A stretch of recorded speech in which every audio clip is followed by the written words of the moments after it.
allow the two children to have the budget every year. It's okay. Off your mind. It's okay. She Off your mind. like me. Chai! Now wow, people wey suppose talk truth to power don off mic. And if we talk, now 500,000 they go sama us, call them hate speech. But fear not, my ego don't come. Him go torchlight every corner, nooks and cranny of all these bad people where they spoil our country.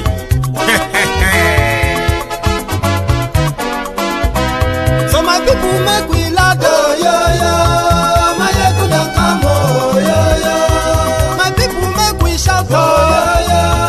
My ego don't come, oh yo yo. My ego don't come, man of the masses, oh yo yo. My ego don't come, oh yo yo. My ego diary politico, oh yo yo. My ego don't come, oh yo yo. This one not the off in mind, oh yo yo. My ego don't come, oh yo yo. And in the touchlight every corner, oh yo yo. My ego don't come, oh yo yo. Okay, some people be they holla say they want the power. Chai, them be promise us say we go get light and power.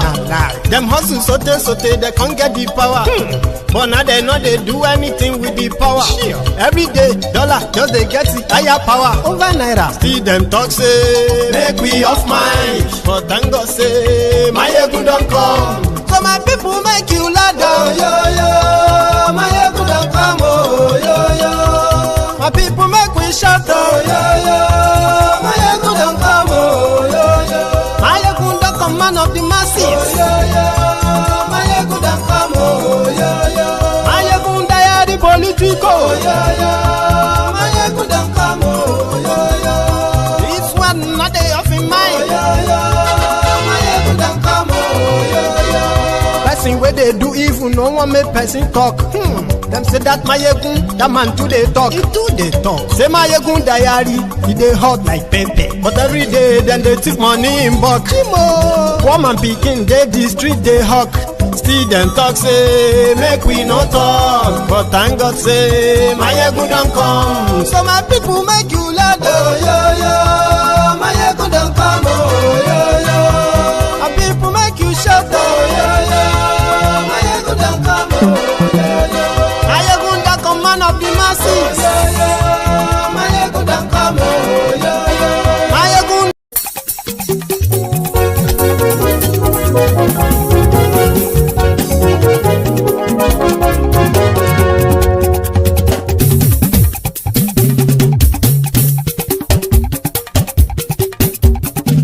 My ego na wamo, la mo do. My ego diary, my ego number one. Mayegun làwa mọ̀ làwọn tó dòdòdò. Mayegun diary náà ibi nọ́mbà wọn. Mayegun ti dé o ọ̀rẹ́ ará ìlú. Mayegun diary náà ibi nọ́mbà wọn. Lórí Facebook lórí YouTube. Mayegun diary náà ibi nọ́mbà wọn. Gbogbo bó ṣe ń lọ ni Mayegun já wa sí. Mayegun diary náà ibi nọ́mbà wọn. Àṣírí ọ̀jẹ̀lú kì í bò níbẹ̀ o. Mayegun diary náà ibi nọ́mbà wọn. Bó bá ṣe eré àní Mayegun máa wí. Mayegun diary náà ibi nọ́mbà wọn. Ó sì tún ṣe eré wàá gbọ́ níbẹ̀ o. Mayegun diary náà ibi nọ́mbà wọn. Mayegun diary politico.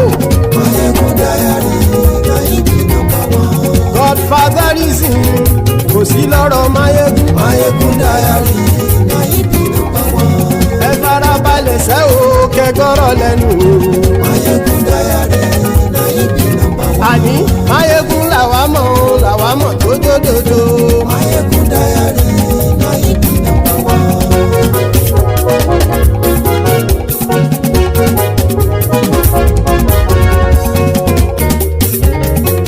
Àní ẹ̀sùn ràkì. Mayegun ti dé. Mayegun ti dé. Ọ̀jẹ̀lú ẹ̀sùn ràkì. Mayegun ti dé. Àní ẹ̀sùn ràkì. Mayegun ti dé. Lórí Facebook. Mayegun ti dé. Àní ẹ̀sùn ràkì. Mayegun ti dé. Lórí YouTube. Mayegun ti dé. Àní ẹ̀sùn ràkì.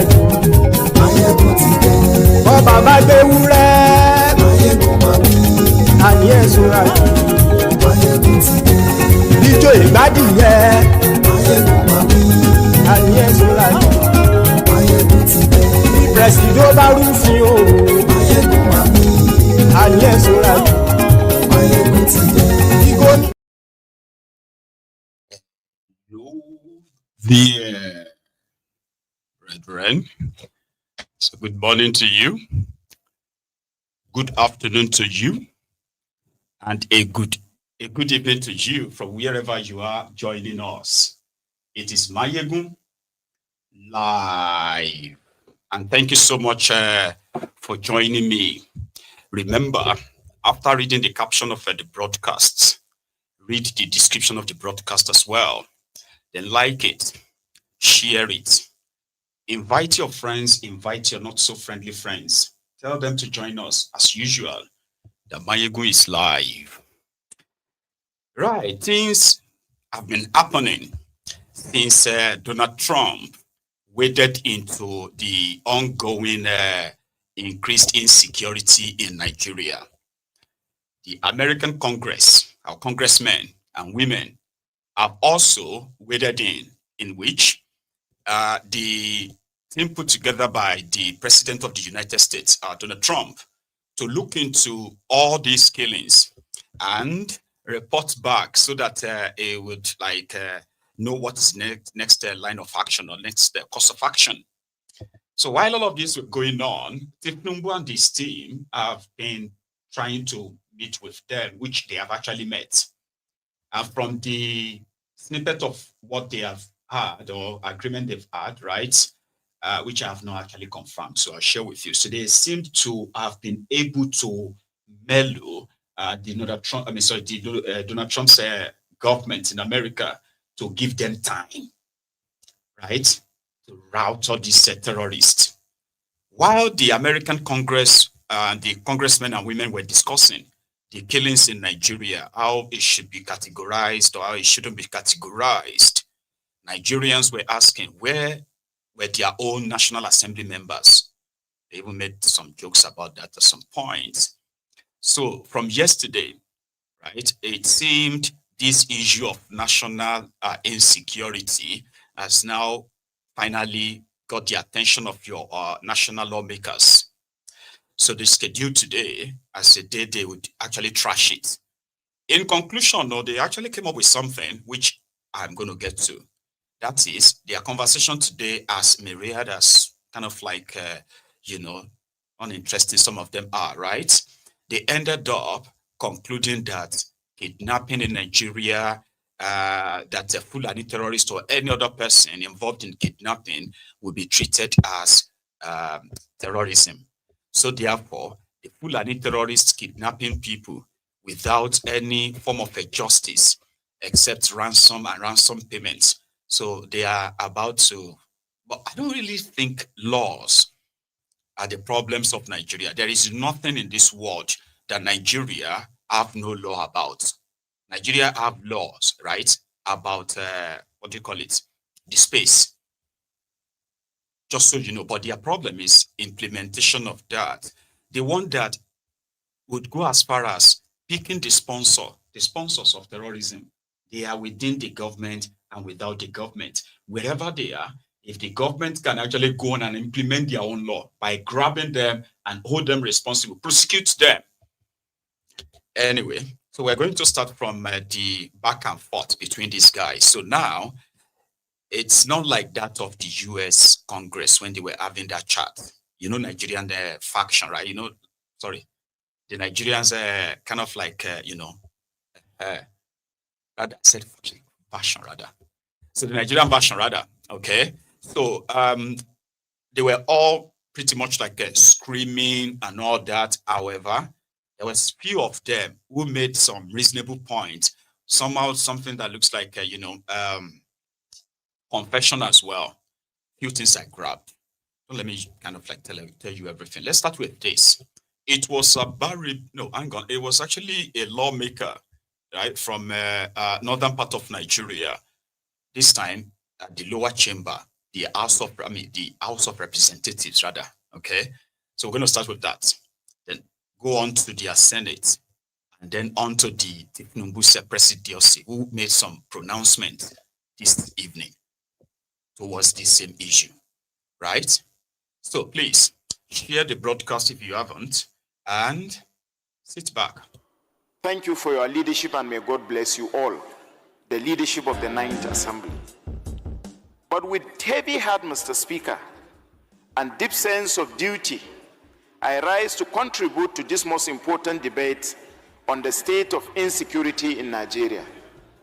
Mr. Speaker, how I wish we will be debating on any other thing instead of insecurity, but this is where we are. Mr. Speaker, recently, our nation is mourning a lot of activities, not because our government is not doing well, and not because our security agencies are not doing well. In just last few days, Nigeria has witnessed strategies that should shake every conscience in these chambers. On the 17th of November 2025, armed bandit attacks Government Girls Comprehensive College in Mega. Order, please. Order, please. Please. They kill Order, a vice please. principal and kidnap our school children. This is not an isolated incident, Mr. Speaker. It is not, because it is part of over 145 abductions that took place recently in Nigeria, ranging from Kebbi, Niger, Zamfara, and other parts of the country. Mr. Speaker, we know what is happening to our soldiers on the front line, particularly the story of General Musa Uba. Mr. Speaker, from the attack in Kwara, the one in the church, to Kasina Mosque massacre, to mining site attack in Kwara, and violent mob in other parts of the country like Edo State that took place some time ago, it is clear that this House needs to do something urgently. Mr. Speaker, the crisis now have several interconnected theaters. When you look at the Northwest and North Central, banditry, mass kidnapping, extortion, and rural terrorism is happening. When you take the Northeast, the issue of Boko Haram and ISWAP, mutation capable of hitting 100 targets. Mr. Speaker, if you go to South and maritime domain like oil theft and coastal criminality is happening, just like other part of Nigeria. But we should ask ourselves, Mr. Speaker, what is going on wrong? We must be honest with ourselves. Under policing and orchestrated and overstretched force, the chairman police have mentioned this. We know what is happening to our forces in times of joint operation. They are being overstretched. There are not enough manpower to face the situation. Mr. Speaker, in talking about what is wrong, our population is equally exceeding the manpower requirement, and the equipment that our forces have cannot combat insecurity. Mr. Speaker, the failure of safe school framework is equally one of the things that is bedeviling us. Having committed hundreds of billions of naira, yet our schools are still soft targets from bandits and other criminalities in the form of kidnapping. My previous colleagues who speak previously before me have talked about intelligence and technology gaps.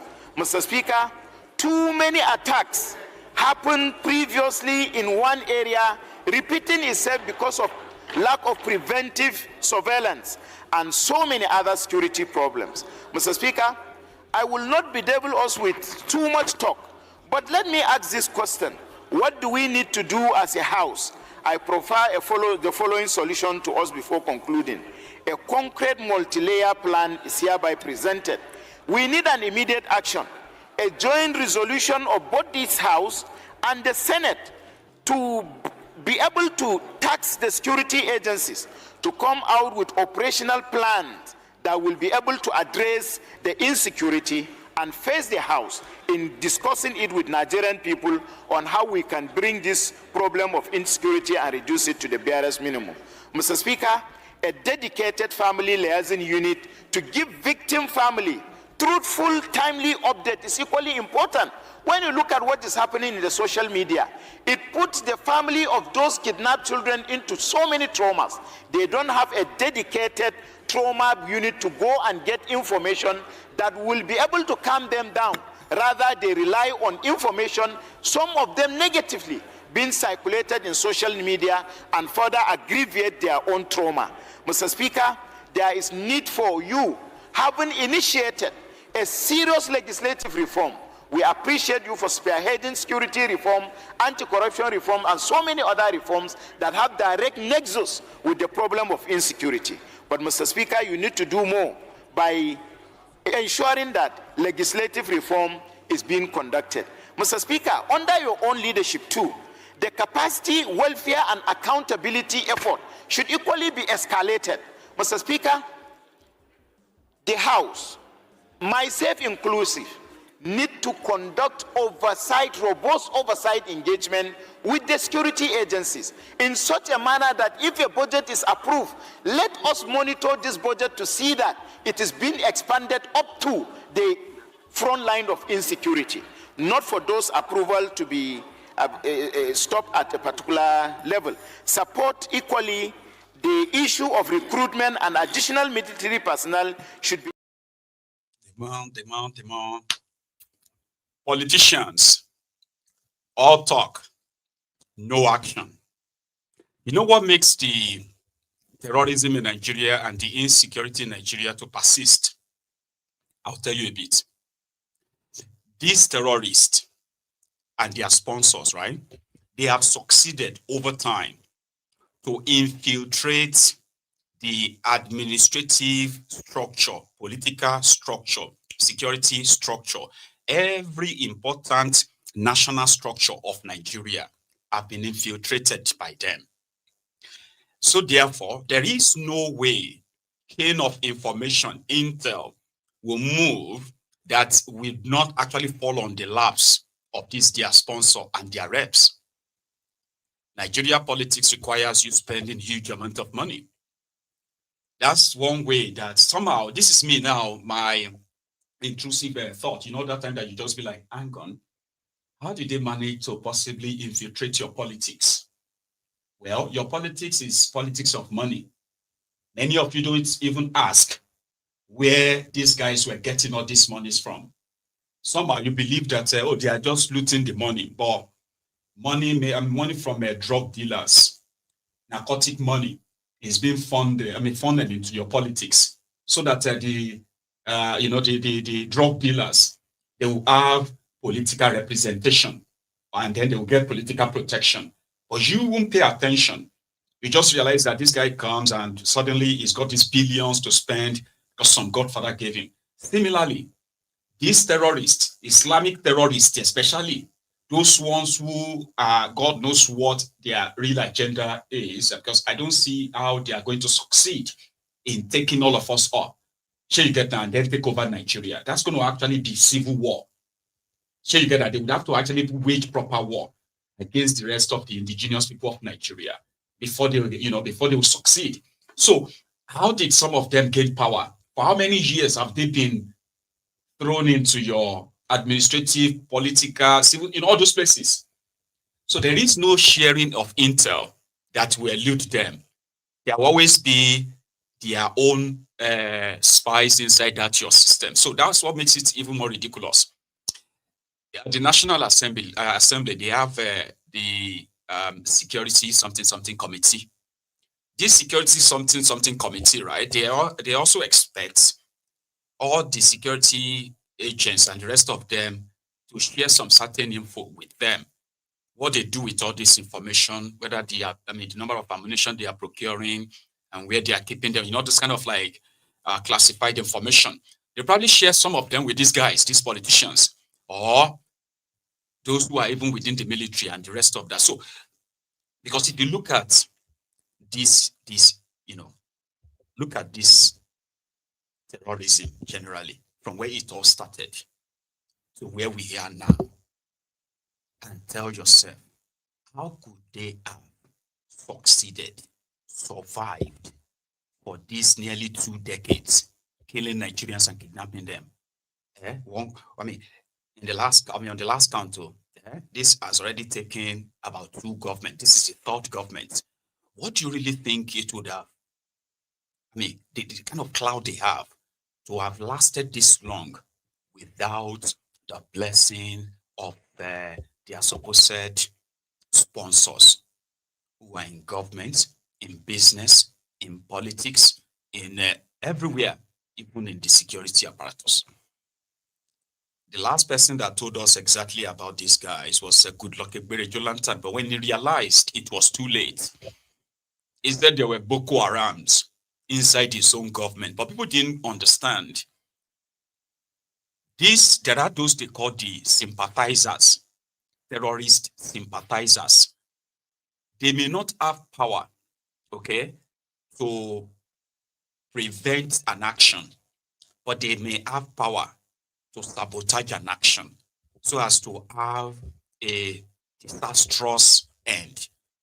How do you fish out these saboteurs in your system when political patronage is the top priority of those in power?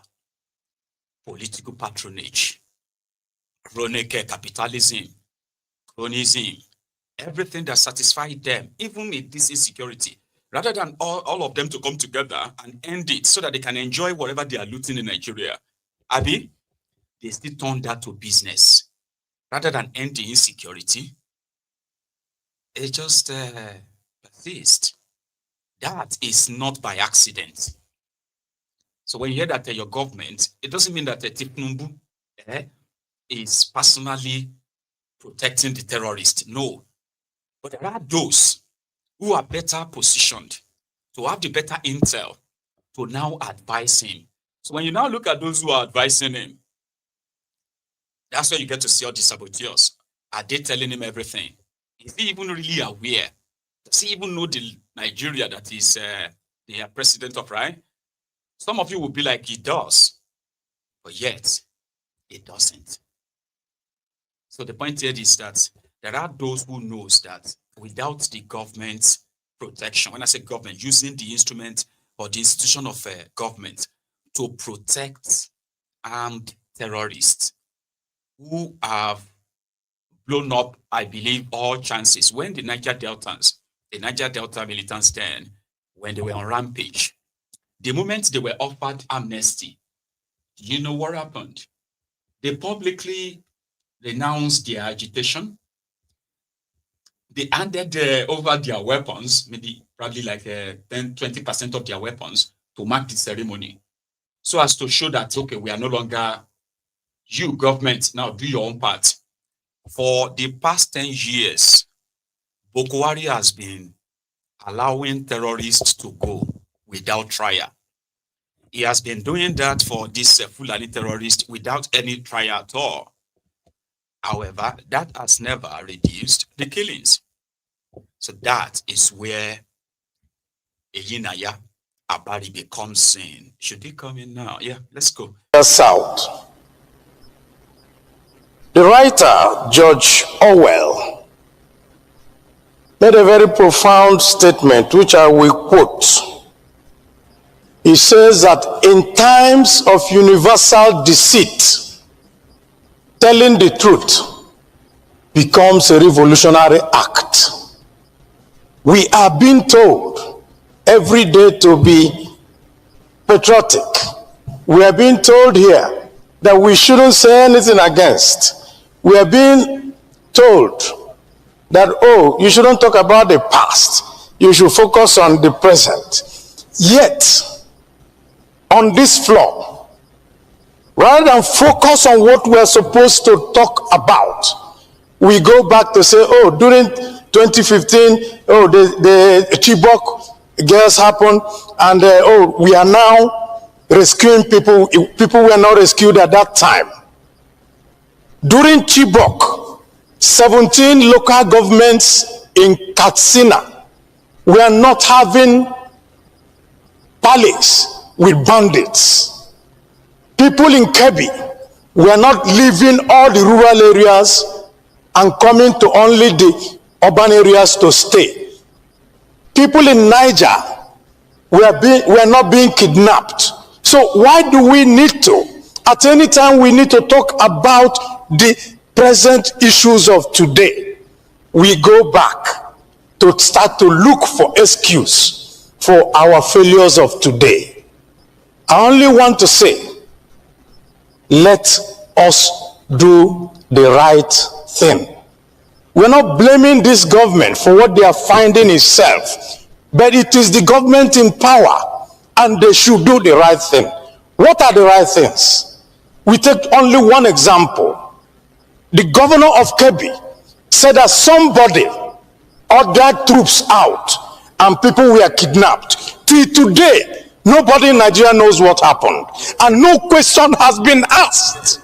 And we are sitting down here as a parliament, and we turn and we talk. Yet, somebody is responsible. If I'm the commander-in-chief, I will call the army commander in that place and the head of the army and say, if you don't get me the head of this person who withdrew the troops to put all these children in jeopardy, then you make an example of him. That is how a country is run. A country is not run on pacification. A country is run on confronting issues. I rest my case. It's a country, it's a nation. Mr. President, instead of repelling, we should be pursuing this bandit in the hideout whereby they get them, bring them to order. Mr. President, we have had so much on this narrative all over this in the 8th, 9th, and in the 10th Senate now. It is time now to act. We have spoken enough. We have said enough, and the nation has been watching us as their representatives. What are we going to do next? Gladly, in the prayer number 10, he asked for a special committee to review and advise the Senate, but the time given to us is too short. Mr. President, let it be 4 weeks for this committee to report back to the Senate what can be better done. Mr. President, I happen to be one of the security committees in the 9th Senate, and I can see the gadget available in most of the senior security heads. They can watch in the offices the comfort of all the police in this country. What is missing then? Why can't we make effort to take this police one by one and come and get them finished, that the nation can have peace? Nuisance lele. Nuisance lele. Just save your time. So he went. What happened is that he's actually the former governor of Sokoto State. His name is something Wamatakada or something, Wamaku or something. Anyway, he was telling them that Tinubu should not withdraw their police protection. No. That if Tinubu removed their, private police like he ordered, he's also going to put them in danger because they would then become vulnerable, and the terrorists could take them and their families. So he's now suggesting other things that Tinubu could do, but please don't take our police. As for Abaribe wants the Senate to stop romancing this. It is the responsibility of the government in power to protect everyone, not to look for an excuse. Because right now, the Ronokus especially, they are consoling themselves that at least, yes, they are kidnapping school children. But the good thing is that at least they are rescuing them. Jonathan did not even agree that they kidnapped the children. So right now, things are better than 2015. I was like, the beru along, the takula. There's a takula, the beru along. But you can't say that to the Ronukus because, it won't count. However, talking about the children that they have been playing with right now, nobody is even talking about the 315 school children that they took from the St. Mary Catholic School in Niger State. Yeah, these ones are the 24 schoolgirls secondary school girls taken from Maga, a comprehensive school also in Maga. That is in Kebbi State. So yesterday when they announced that the girls have been released, they have been rescued, so a lot of people are just like, man, APC and these people are just taking Nigerians for fools, right? How do you rescue people, the people, children kidnapped, and those who kidnapped them were not arrested? How could you call that a rescue? What kind of a rescue is this? What kind of a game are you playing? So while they were celebrating and trying to do the photo ops with the children yesterday, claiming that it was a Batawale's expertise that got the children freed. Well, the terrorists themselves uploaded a video of the children asking them, "Are you okay?" "Yes." Did anybody hurt you?" "No." "Did anybody say any hurtful things to you?" "No." Listen. And it was after that they released them, which means they've confirmed that the ransom had been paid, like they've been paying, and would never disclose. But the terrorists uploaded this yesterday. If they are looking for them, is this not something that they can actually use this geo-tracking or whatever to track them and grab them because of the crime they've committed? No, they gave them money.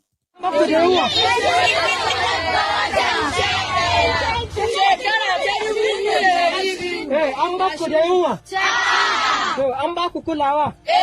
To insha Allah kun dai ga za a mai sheku lafiya akan uwayenku ku koma lafiya. Kuna lafiya ku. Akwai wadda an kawo magana banza daga cikin ku. Duka cikin lami lafiya ko? To insha Allah ga mu dai insha Allah mu din ne yalo insha Allah za a bashe ku ta kan sulhu a zama lafiya. Ku koma lafiya. An yi bai an sheku ba. Jirgi nawa ya taho abu da ku? Ba mu sani ya. Kun san iyaka? To insha Allah kun dai gwamnati ta kasa an saka ko? A zalama an ka zo za a amshe ku akan ta magana da manya da komi ko?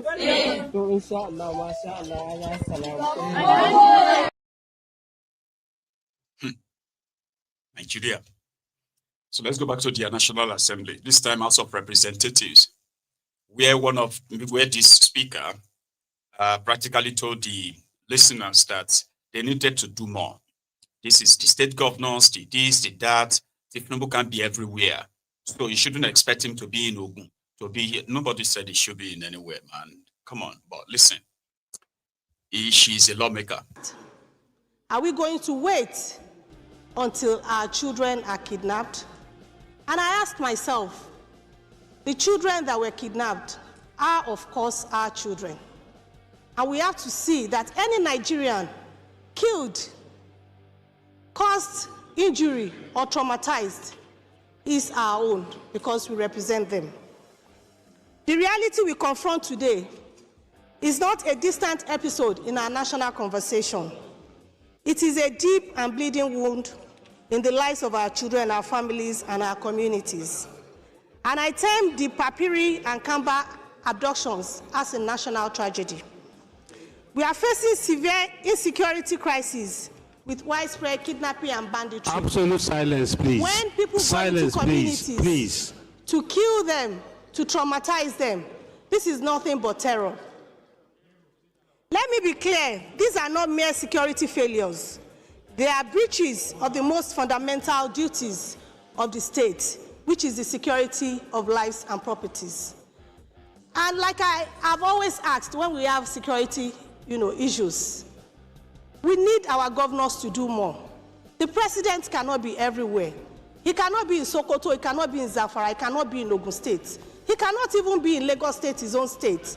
We need our governors to do more. And this is the right time for us as a house to legislate on the right legal framework on our state policing. As politicians, we say every politics is local. For me, I may not be a security expert, but I know that every security is local. We need a security situation where our security operatives will be communicado, where Nigerians can call any security operative at any hour of the day, and they are sure to get the right response. And of course, an interactive one at that. When we have that, that is when we have the right policing. In normal climes, you find out that citizens police themselves. When you see something, you say something. I want to say that the brief relief felt by the families of those that escaped is overshadowed by the agony of those still waiting for a knock on the door, for a phone call, for any sign of hope. We have seen the children. Where are the kidnappers? Nigerians are asking. We have seen the children. Where are the kidnappers? We need to know. This crisis demands our urgent attention because children are used as deliberate targets. Schools that are once safe havens have become tragic targets. Heightened vulnerability for our women and children who face kidnapping, violence, exploitation, displacement, and psychological trauma. Mothers and female educators bear emotional and economic burdens, community disruption, and I must say that this trauma lasts a lifetime sometimes. We have to avoid this. Lifelong psychological harm. Children who escape captivity or witness violence often experience long-time trauma, insomnia, anxiety, nightmare, and withdrawal. Are we going to wait until our children are kidnapped? Anyway, I think that's a Kafila Ogara. That was her. So there to remind all of us that Tinubu, an old man, he can't really be everywhere. Wouldn't you like to have a leader that could be everywhere?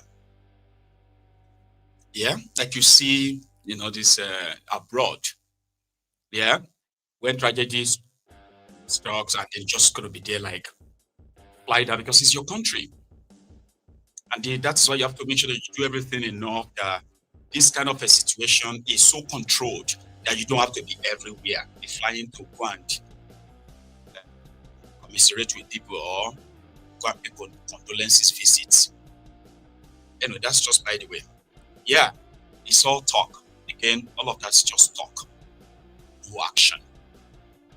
Some of them are even talking more like they have no idea of what they are saying. They're just like social media kind of like audience themselves, making their own talking point. Meanwhile, they are well-paid lawmakers, also have their own staff that could research for them. Do research enough that even when you are presenting in the floor of the chamber, right, you are speaking from the position of knowledge, not just like, anyway, like I said, it's never really going to be the same. So yeah, the girls. So they eventually took the girls to their governor today, since that yesterday, right? It was maybe Patawale. They are still like, reaching them and love that. I don't know. So they took them to their governor today. Before we go to that, I'm going to take you to the upper chamber where Seriake Dixon had his own input in all of this. He's an opposition, mind you. Watch this. Senator Baribe also touched on that briefly. Please, this is one of the most trying periods that our country is facing. Even in battle times, in war times, it's not easy to lose a brigadier general. It's not easy to lose a brigadier general. Even in battle times, it's not easy to see this mass of communities being displaced, harassed, taken hostage, and people killed in several parts of our country. Our democracy, right before our eyes, is being rubbished. Our country, right before our eyes, is losing prestige and respect, and is endangered by the day. So this is a very serious motion. And I want to briefly object to the way and manner some of the comments from the other side have been on this very serious issue. This is the Senate of the Federal Republic. Sorry, no, please. I'm coming. Let me make my views, please. You learn, but which other side? There is only No. There is only one side. The mover of the motion. I'm coming. Before I say, please. The mover of the motion talked about. This one, Senator Dixon.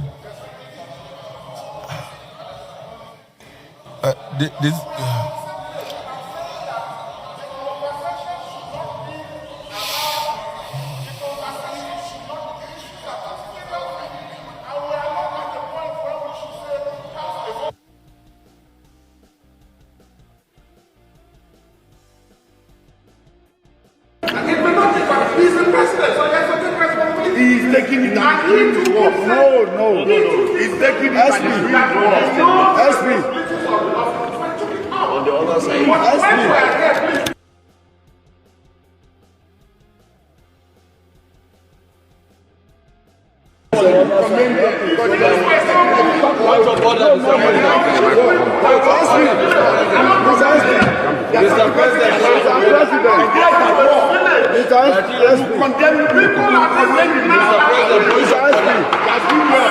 SP.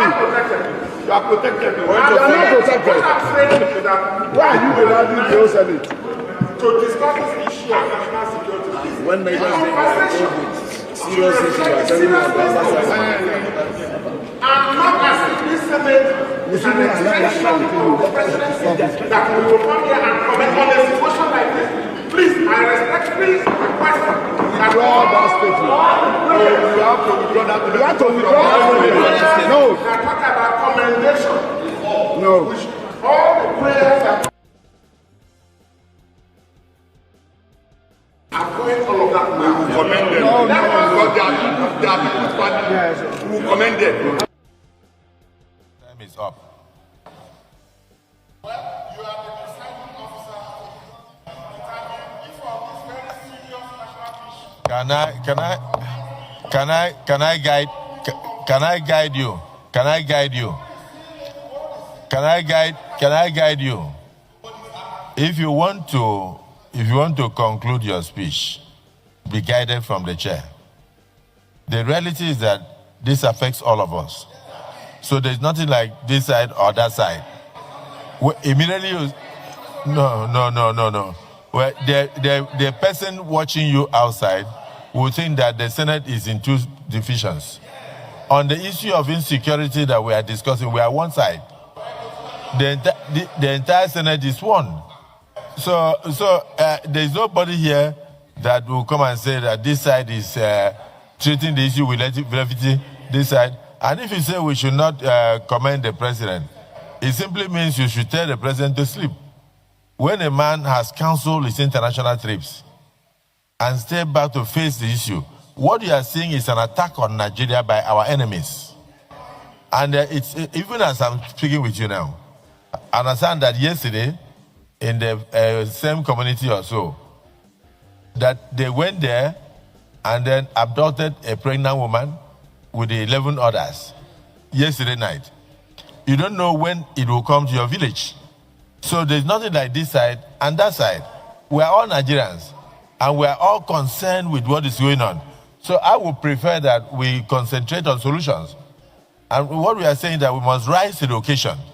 This country cannot bow to despair. Neither can we bow to fear. Ẹni òfò ni ẹ ṣòfò láyé ẹ tún sí lálìkìyàmà ẹ̀yin rádaràda wọ̀nyí. Ẹni òfò ni ẹ ṣòfò láyé ẹ tún sí lálìkìyàmà ẹ̀yin rádaràda wọ̀nyí. Ẹni òfò.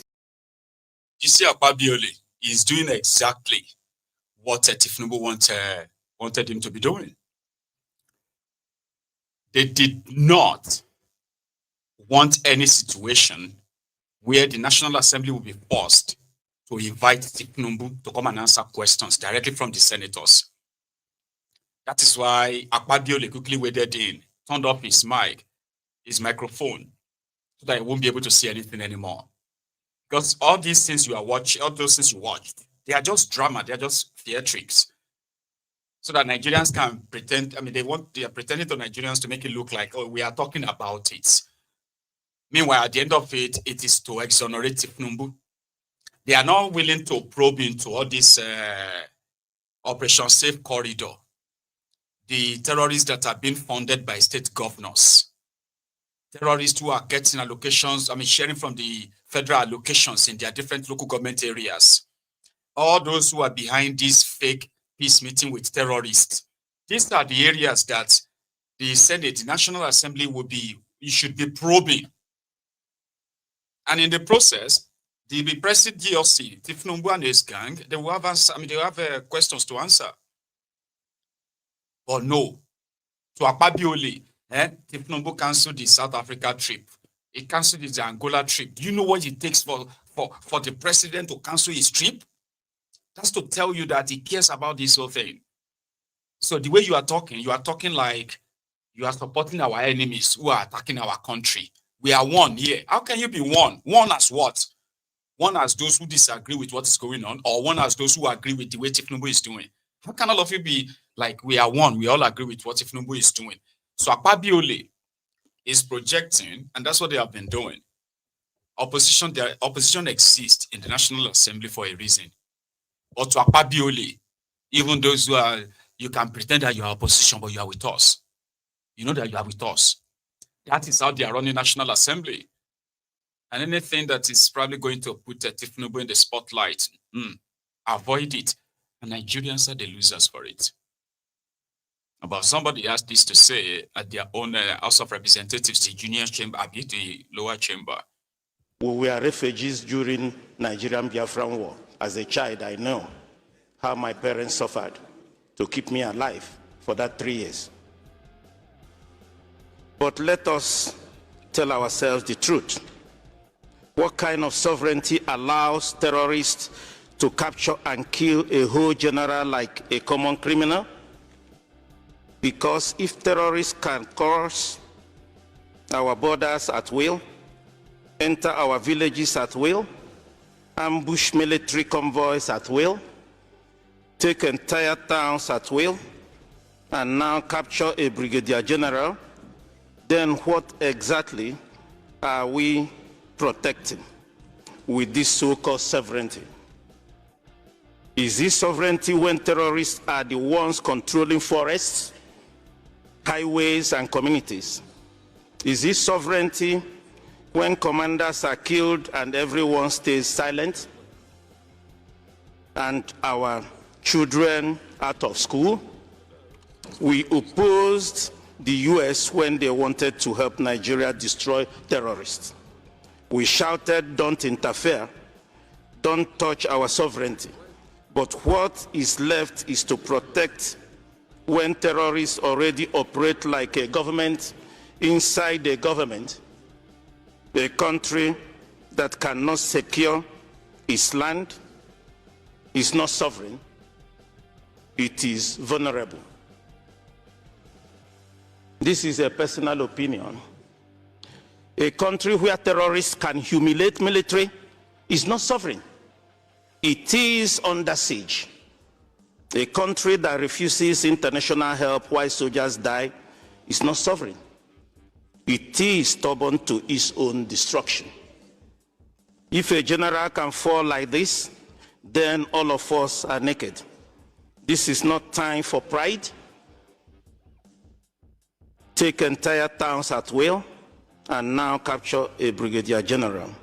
Then what exactly are we protecting with this so-called sovereignty? This is not a time for pride. This is not a time for ego. This is time to ask, what is sovereignty? What? If it cannot save a single life of a Nigerian. Truly, a country of particular concern. As an opposition, I'm standing here to say that, Mr. President, I've observed over time since 99, he's a very courageous person. That's why in 99 in Lagos, I voted for him to be a governor. And I also saw his courage when, a minute after being sworn in, he removed the oil subsidy. Though timing was wrong.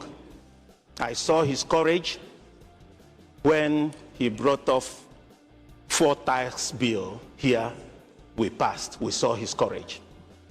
And also I want to encourage him to extend that his courage. Today, our brother has been jailed for life,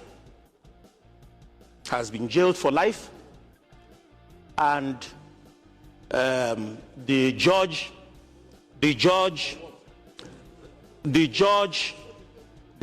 who jailed him saw before him what you are distracting me. The judge who jailed him, or Motosho, saw things before him that made him to jail him for life. good enough. But Mr. President has the greatest opportunity now. I'm not a lawyer, but I'm a lawmaker. That Mr. President Leader, please. Leader, please. Mr. President today has the greatest opportunity as a very courageous person.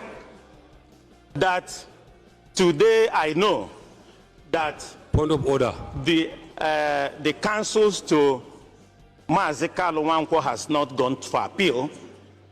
We are not appealing today. We are demanding today that within the ambits of law of these 60-90 days, he has not gone point to of court. order. For Mr. President to give him a pardon and release Nnamdi Kanu to us. I rest my case. Okay, thank you, Karen. Thank you. We are refugees. What the hell is he? Why did he struggle to actually let her out? That should be the easiest thing to kind of like say. At this point, I don't know, like, why did he struggle to let her out? Mazi Nnamdi Kanu should be released unconditionally, whatever you want to call it, right? But that's also part of their conversation. But there's an extended one again, this time from the reps to the Senate. Let me quickly add it before I will now add my own analysis. I'm still talking about the state of the insecurity. Yeah. And I do not miss that word. They are always up to responsibility. The example was before the attack of Kuje prison. There was a report. Those who are supposed to implement neglected. The same thing happened now in Kebbi. There was a report, and the security council meeting was held at the state. At the end of the day, there was a directive, but an hour before the bandits struck in, the people on ground withdrew. This is one other area that we must look into. There must be synergy, there must be collaboration between all our security agencies. Otherwise, it is going to be exercise in futility. Right. And I have never seen a country like ours where you neglect the advice of your own intelligence. It's important that we take them serious. It's important. Right. As far as I'm concerned, if we are taking the security intelligence reports seriously, the crisis in Plateau State and other places may not have taken place. The last is about our judicial system. Why will you arrest somebody with criminality, keep him, and you'll be there for 1, 2, 3 years, 10 years? There is no judgment. This we also have to look at. Is it about the laws? Is it about the provision in the Constitution? This is an area that we need to amend. Sir, I do not believe that we need to negotiate with criminals. I do not believe that there's need to allow those criminals outside for what is being done. We are seeing, why will criminals come to town to a wedding with guns in convoy, and we have the security in this country? They cannot track them. I watched with nostalgia again, a small boy of not more than 10 years from Zamfara Osokoto who visited Bello Turji in his own enclave. The boy said he survived by leg to reach out to him, that he wanted to be in his own gang. Came back. From that story alone is sufficient if we are serious and we are serious to use that boy to track and get to where those people are. I believe some people are benefiting, and that's why they don't want this matter to end. If they are not benefiting, why are we not? We have excelled. We have done exceedingly well as far as the Nigerian Armed Forces is concerned. We have gone to Liberia and other countries, done well, come back to this country. I can tell you for free, sir, before my cousin was killed, he came to me to say, I want to work, but they want to kill me. Help me transfer. My colleagues will be able to know, those who are in that formation. Help me transfer out of that place. There's nobody in Yobe and Borno that does not know, and that's why I want to thank Governor Zulum. He is somebody that is doing well. After his death, he has maintained the family, bought the house for the family, doing a lot for the family. There are very few who care about that. I said, I can tell you for free, sir. When he told me this, I said, my brother, take it as a call. He said, no, I want to do the work. This is what I subscribe to do. But they will kill me because there is sabotage. They send him on an errand to do the job. On return, they asked him to go back again. And on his way, he was ambushed and he was killed. My younger brother that I mentioned came to me to say, transfer me, my senior. I want to leave this place. I said, I won't do that.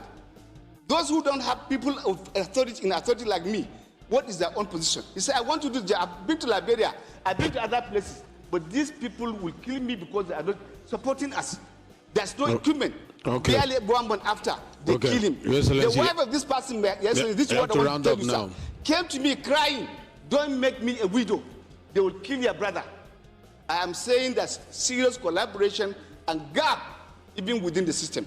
And this one have to be looked into. Thank you very much, Mr. Speaker. Thank you, respected colleagues. I pray that God will continue to grant you the wisdom and the wisdom of Solomon to lead our country right. Thank you, sir. Kidnapping now pays more than oil. Kidnapping pays more than sitting as a senator or sitting in the villa. And therefore, as lawmakers, what do we need to do? We now look at kidnapping and say we must amend our laws to say kidnapping is a terrorist act and must therefore be treated as such and must therefore carry the death penalty. And that is some of the ways we have to go. Mr. President, the entire security architecture of our country we need just to sit down. It is not about talking in plenary here. It is not talking about one committee or the other. We must be able to find out. It's not about just national security. Every committee that needs to answer his name must answer his name here in plenary or in executive session. And therefore, going forward, most of the questions arising from our colleagues is not to the president, it's to ourselves. And therefore, the Senate Leader Office, with the understanding of the SP, must find a way in a situation like this, before we even peruse to the matter in details, we need to raise the chairman of committees to give us a synopsis of what they do, how they do it, and then following from that, then we can give our opinion, our recommendation, the way forward, the way this. But if every day we come here and we do some of these things that we only do it probably to appease our constituents, but the matter is not solved. Appeasing our constituency is just secondary. Getting peace is primary. People want to turn our country upside down. And we are looking at it as a joke. Day in, day out. We will work with you to build a Nigeria that is not corrupt. I bring you a message of hope.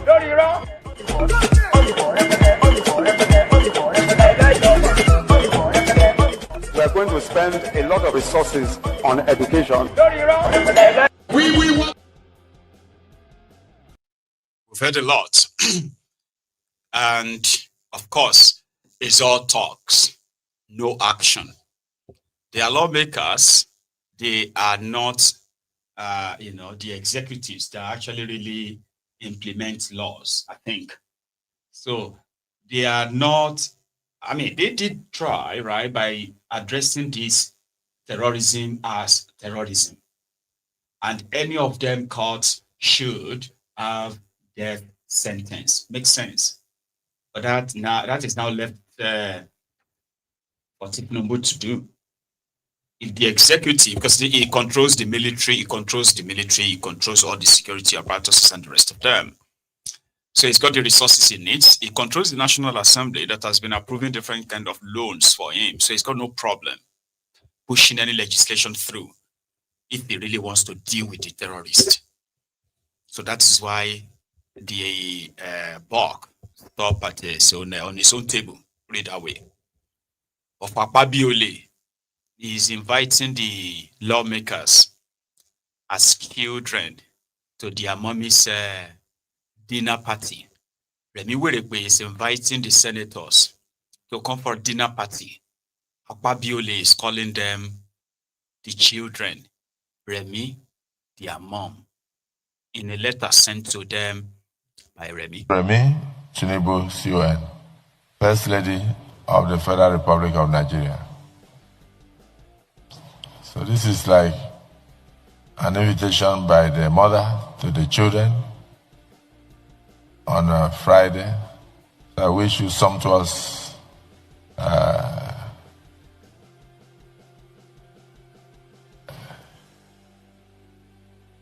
meal and fruitful discussion. Senator Wamako, you are looking at me as if you are going to travel, don't you? This is very important. So we all meet there on Friday.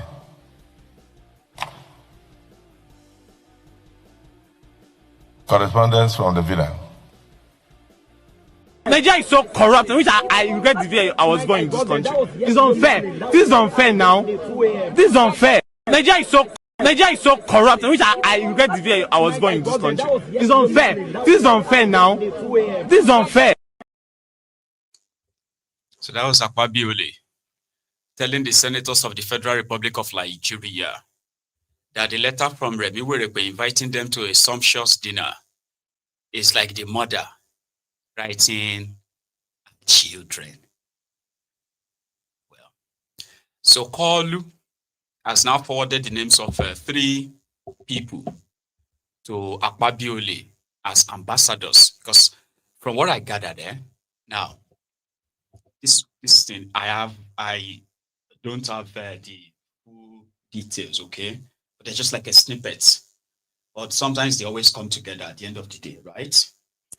So the trip that Ribadom and others embarked upon when they went to go and see Exef, Donald Trump's Secretary of War, right?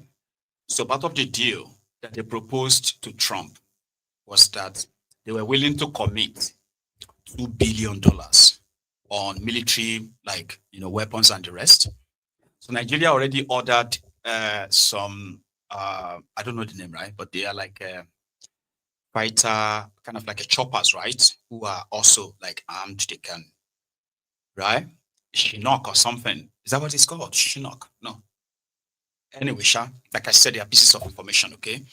So this was part of a defense deal that Nigeria had, I think, prior to Tinubu. So they were expecting that the delivery time for that would be 2028. So from Ribadom's trip, they have brought it forward to 2026, if you can believe them. But again, like I said, it's all unconfirmed though. So from that trip, offering Trump $2 billion that, okay, yeah, we'll buy weapons up to $2 billion, like Bokwari also did in 2019, if you remember. So now that gave them the room, like, to buy time. So you get like, okay, you know what? Americans will now be working with us in going after these terrorists. So Trump is not sending any, what do you call it? He's not sending any warplanes to come and bomb anywhere, at least not for now. Again, it's an unconfirmed information. Share you guys, it's not like it's official. But you know now, from the pieces of all this info, you're going to get, you are going to have an idea of what is going on, right? So part of the issue was that until now, Tinubu never appointed any ambassador. Nigeria have no ambassadors in any country. Only the embassy staff have been running the embassy. So the the excuse given by Tinubu and Tinubu's handler was that they are saving money. At least the embassy is running. So when this Donald Trump's wahala kicked off, it's not even wahala. When Donald Trump gets interested in what is going on in Nigeria, some people were saying a situation like this would have been managed if Nigeria had ambassadors to the United States. So you get an ambassador would have a sort of like diplomatic cover or leverage to meet with the president of the United States, to brief them and tell them, lie to them about Nigeria, blah, blah, blah, blah. So because of this, Tinubu has now selected 3 people. Was it Oluwole Oke or Adewale Oke or something? And then the other guy that was arrested, you know that man they found $40 million or something in his Ikoyi flat, remember? $40 million, 9 million pounds, million, remember? So he's been appointed as an ambassador designate and others. So the names were forwarded to Apabiole. Let him read it for you. I'll show you the faces. Distinguished Senator Godswill Akpabio GCON, Senate President, National Assembly Complex, Distinguished Senate President, request for confirmation of appointees or request for confirmation of appointments of non-career ambassadors designates. In accordance with the provisions of Section 171, subsection 1 and 2, C and 4 of the Constitution of the Federal Republic of Nigeria 1999, as amended, I am pleased to present for confirmation by the Senate the underlisted 3 nominees first. 3 nominees as non-career ambassadors designates. 1. Kayode Are, Ogun State. 2.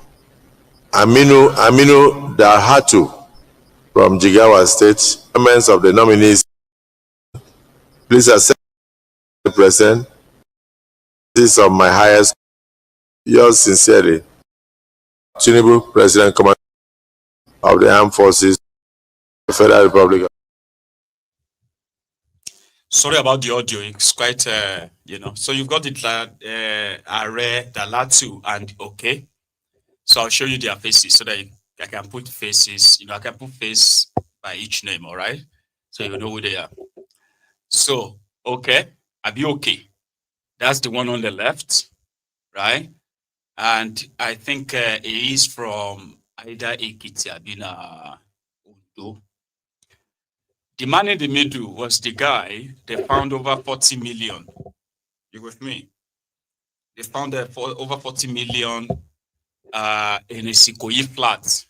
And he said it was money meant for the internal security stuff by the NIA, National Intelligence Agency or something. That's him in the middle. And then that's the Dalatu from Jigawa, the one at the top right. So these are the 3 people that Tinubu will be sending as ambassadors to United States, United Kingdom, and possibly France. So Dalatu will likely be sent to United States. Are will likely be sent to UK. And okay, will be sent to France. I don't know. I could put my money on that, and possibly I could be right with 1 or 2 of them. Anyway, that's just by the way. So let's go back into other happenings. The southern governors on their own have decided to come together and, in the name of a security summit. So all of the 17 states from the southern part of Nigeria, which includes the southwest, southeast, and the Niger Delta.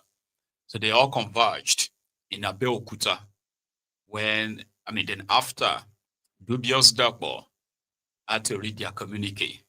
But this first, this paparazzi drama, yeah. Commanded by post number 527091, Sergeant Dumas Odibisore. Get bomb and ready for your inspection, Your Excellency. Who dead ups?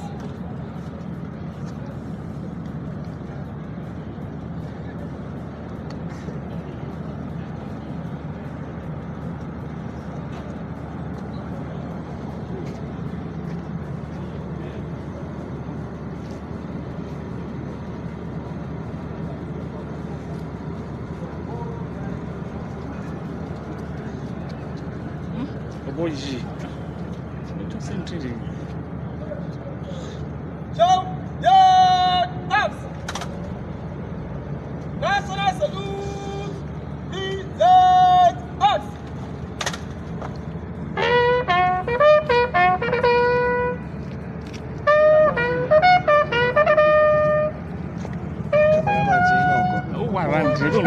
will take it here now. I only here now.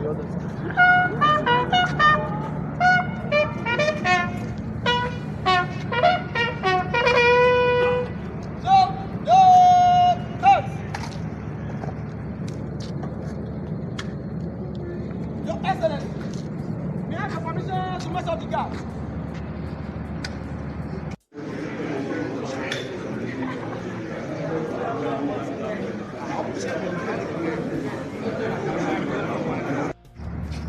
National salute, designates.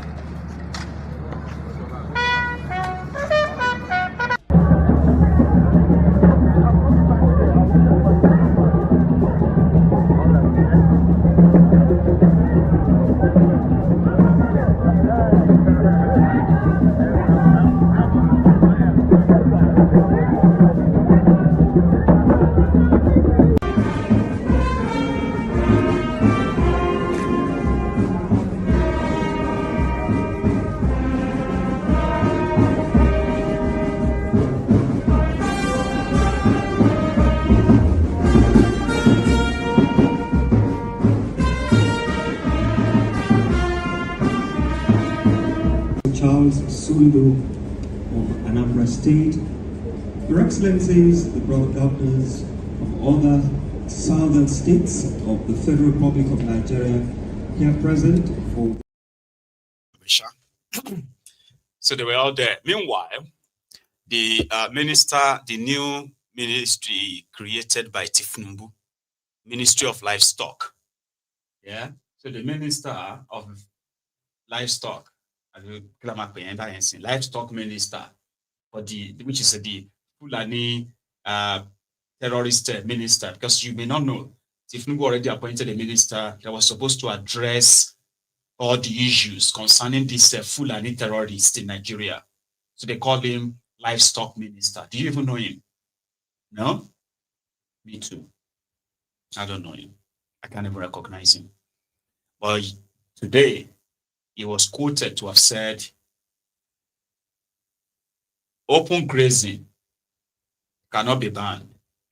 And by law, in southern part of Nigeria today, open grazing is considered as illegal. So the minister just said that now, that no, open grazing has come to stay for the Fulanis who wants to graze, and for those ones who want to go to ranches, they too can go to ranches.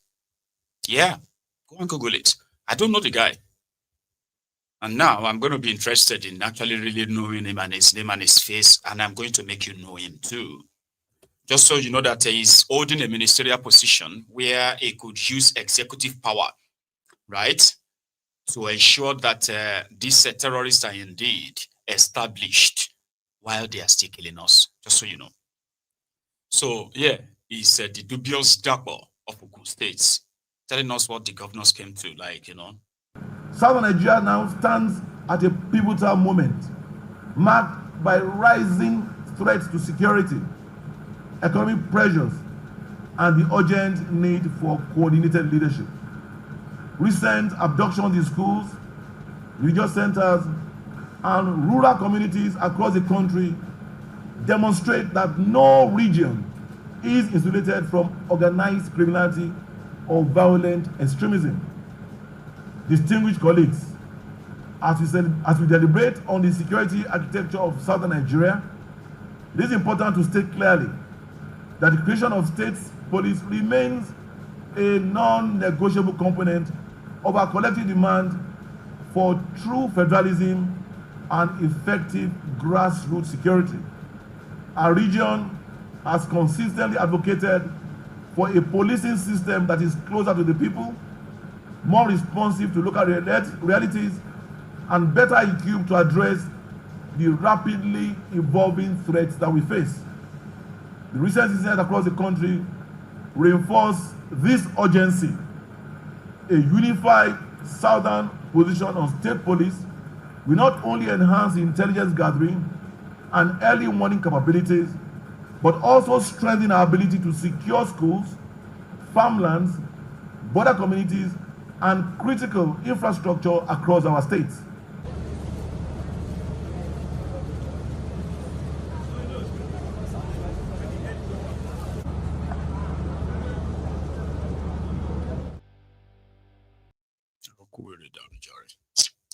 So anyway, so that was them meeting to find solution to this insecurity that they believe is kind of like enveloping the entire country.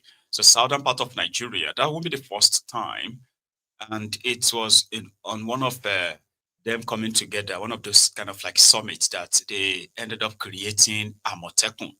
But they are still federally limited on what kind of ammunition they are allowed to carry. So if the terrorists are carrying automatic rifles, right? So the defending power or defending force, they must have superior firepower. Nigeria under Bokwari ensured that these governors couldn't really arm the Amotekun. So Amotekun now turned to those who are now checking people's phones, helping people to recover their debt from from people in them, and ridiculous things, because their real job was for them to be forest guards in Yoruba land. So a Yoruba man is the president of Nigeria right now, which is Tinubu. So the southern governors are saying it on like a dubious type of say, right? They are going to give their full support or backing for the state police creation, so that they can be kind of like the first responders, right? But what is the point in even creating state police, but they can't carry firearms? They can't carry automatic rifles. So is this not maybe another kind of charade? Okay. So rather than advocate for more state police or what have you, why not just give the Amotekun, for instance, Abeokuta? Abeokuta is in the eastern part of Nigeria, but you only hear about them when they start looking for people they were accused of being IPOB, by the way. So they never really go after the Fulani terrorists in the forest, no. They never go after these unknown gunmen terrorists, no, because they are partly the unknown gunmen too, Abeokuta. So it's crazy, right? So I would want a situation whereby they will tell Tinubu and say, listen, give us the clearance to get proper weapons and trainings, all the proper logistics for this Amotekun. You get what I mean? But no, they want to create state police, and they all dressed up like they were having the Red Day in Abeokuta. But yeah, that's what happened in Abeokuta. But apart from that, you are mostly on your own. You know that, right? So they brought what do you call this? They brought a security expert to come and speak on the security situation in the country, and he did tell us that yeah, they have put together whatever it is that they wanted to achieve with this Kebbi kidnapping. So the children kidnapped in Kebbi, their parents, and the entire way of their entire kind of like way of controlling the narrative. As ridiculous as it sounds, right? So this person made us realize that one of the parents of the children actually had an heart attack. Heart attack when they kidnapped his daughter or so, yeah, and he died. The tragedy of the game the politicians are playing. And this is a good example. Unless they have a different and system sincerely of doing speaking, it. that's the comment and that's the report we've also received from the locals. So the onus is now on the Nigerian security agencies to ensure that, look, we don't speak about this on the pages of newspaper or on television. People want to see concrete action. Imagine a father, a mother whose daughter, and there's something that probably many Nigerians don't know.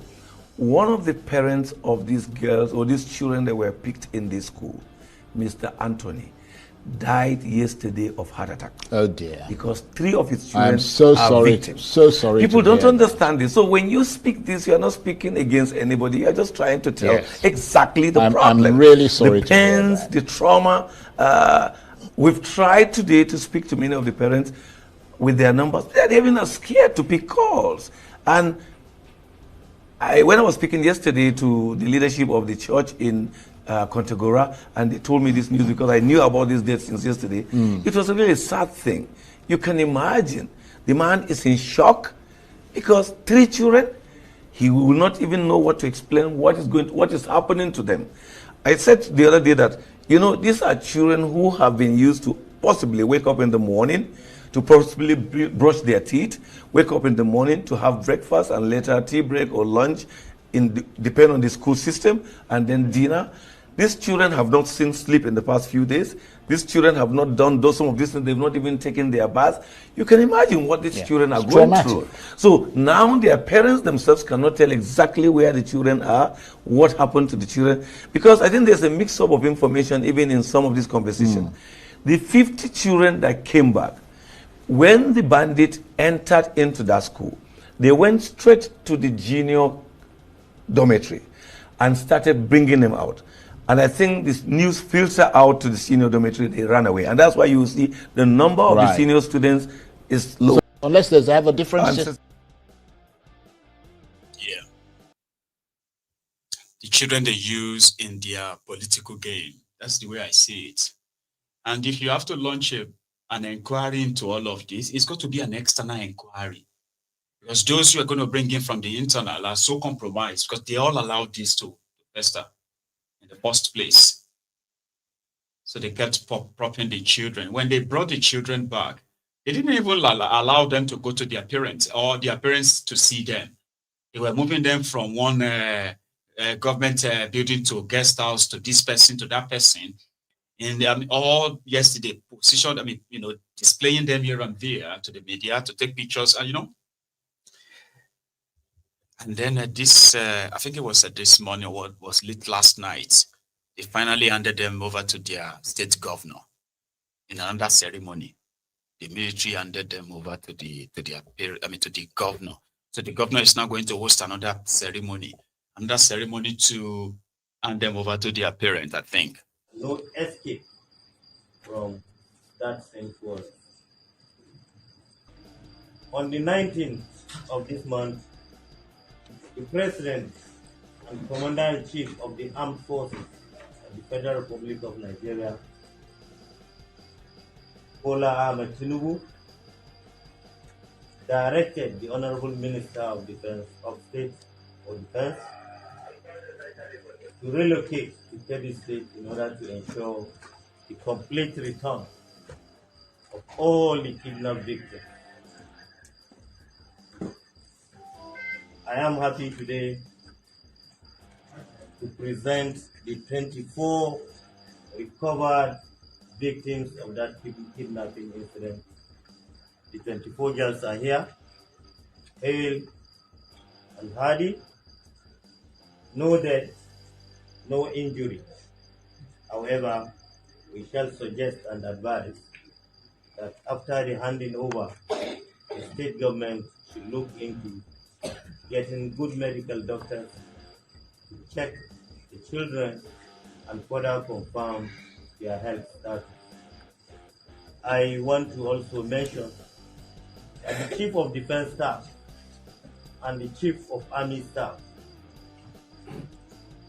have directed me to express appreciation to you for the support given the military and all other security agencies that partook in the operations to recover these students.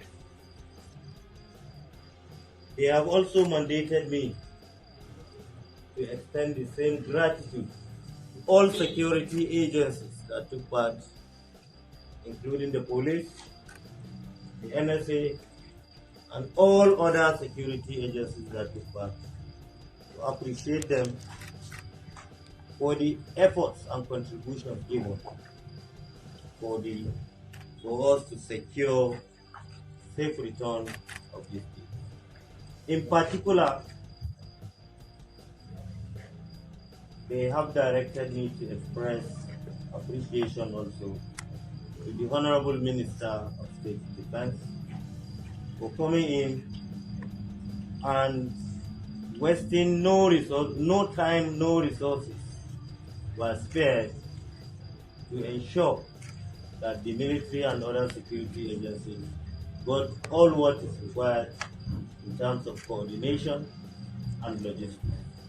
Of course, we know that His Excellency the Executive Governor of Kebbi State, being the host of the whole team, also deserves great commendation. On this note, Your Excellency, I hereby hand over the returned, the rescued 24 victims of the kidnapping of 17th of November 2025 that took place at Government Girls Comprehensive Secondary School, Maga, Dampo, here in Kebbi. Sir, children are hereby handed over. Will remain as a history in the annal of this administration in Kebbi State. I also want to thank the minister, since the directive of the president, Minister of Defense, Dr. Bello Matawale, he is here working assiduously together with the security agencies to ensure the order, the directives given by the CNC has finally yielded the result. I want to thank everybody, our people in Kebbi State, that prayed for the rescue of this our daughter. I want to thank you, and I won't thank you enough, because you have done something for us here in Kebbi State that Kebbi State people will never forget.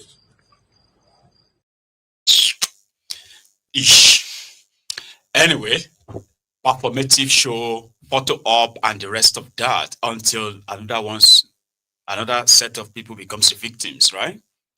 And then you'll be asking yourself, when is this really going to end? Now, we still have 315 school children kidnapped from Niger State to Omo. I have no idea why that doesn't really seem to bother people. Like, people barely talks about that. 315 school children kidnapped from St. Mary's Catholic School in Papiri in Niger State. People are not really, well, their own governor, the Niger State governor, Bago, spoke with the BBC earlier, and according to him, 11 children have been rescued. That's what he said. He said they have rescued 11 from 315. But remember, they said 50 of them escaped. Like that soldier that was speaking in that Kebbi show. You hear when he said, they released, he quickly changed it, they rescued. A soldier that is lying has already has already kind of like, disgraced his own oath, I think. Because he's lying.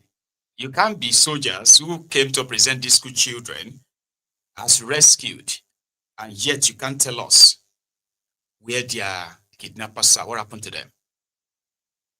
So now here is the state governor of Niger State, where 315 school children have been taken for nearly a week now. He's telling us that 11 have been rescued. Now, should we add the 11 plus the 50 that escaped? Or this is actually 11 that I don't know. It's not about Christianity. It's beyond that. A school where people, the church has been there for a lot of people. In that area, Papiri, the church has served as an orphanage. The church has served as a school. The church has served as a home to a lot of people who are homeless. So it's beyond just Christianity. A lot of people who even attend the school, who are even students in that school or pupils, are probably not just Christians. It's a mixture. A lot of devil advocacy would say people are trying to take advantage of that situation, to trying to blackmail the country. And this is what I feel. Like, this is like an attempt to blackmail or to bring crisis within this country, trying to portray that Christians are maligned or are being treated otherwise. But it's not so. You have said that the numbers are exaggerated. How did you reach this conclusion? There was an attack and there was scare. A lot of children went into the forest. The school said to me in writing, missing, not abducted. Number of missing students. So they are not certain whether these entire students are with the bandits, or are they in the bush. We have opened a register there and we are counting. The community that is in that area, they feel left out, they feel abandoned. What assurances are you giving to the parents that you are actively working to rescue their children?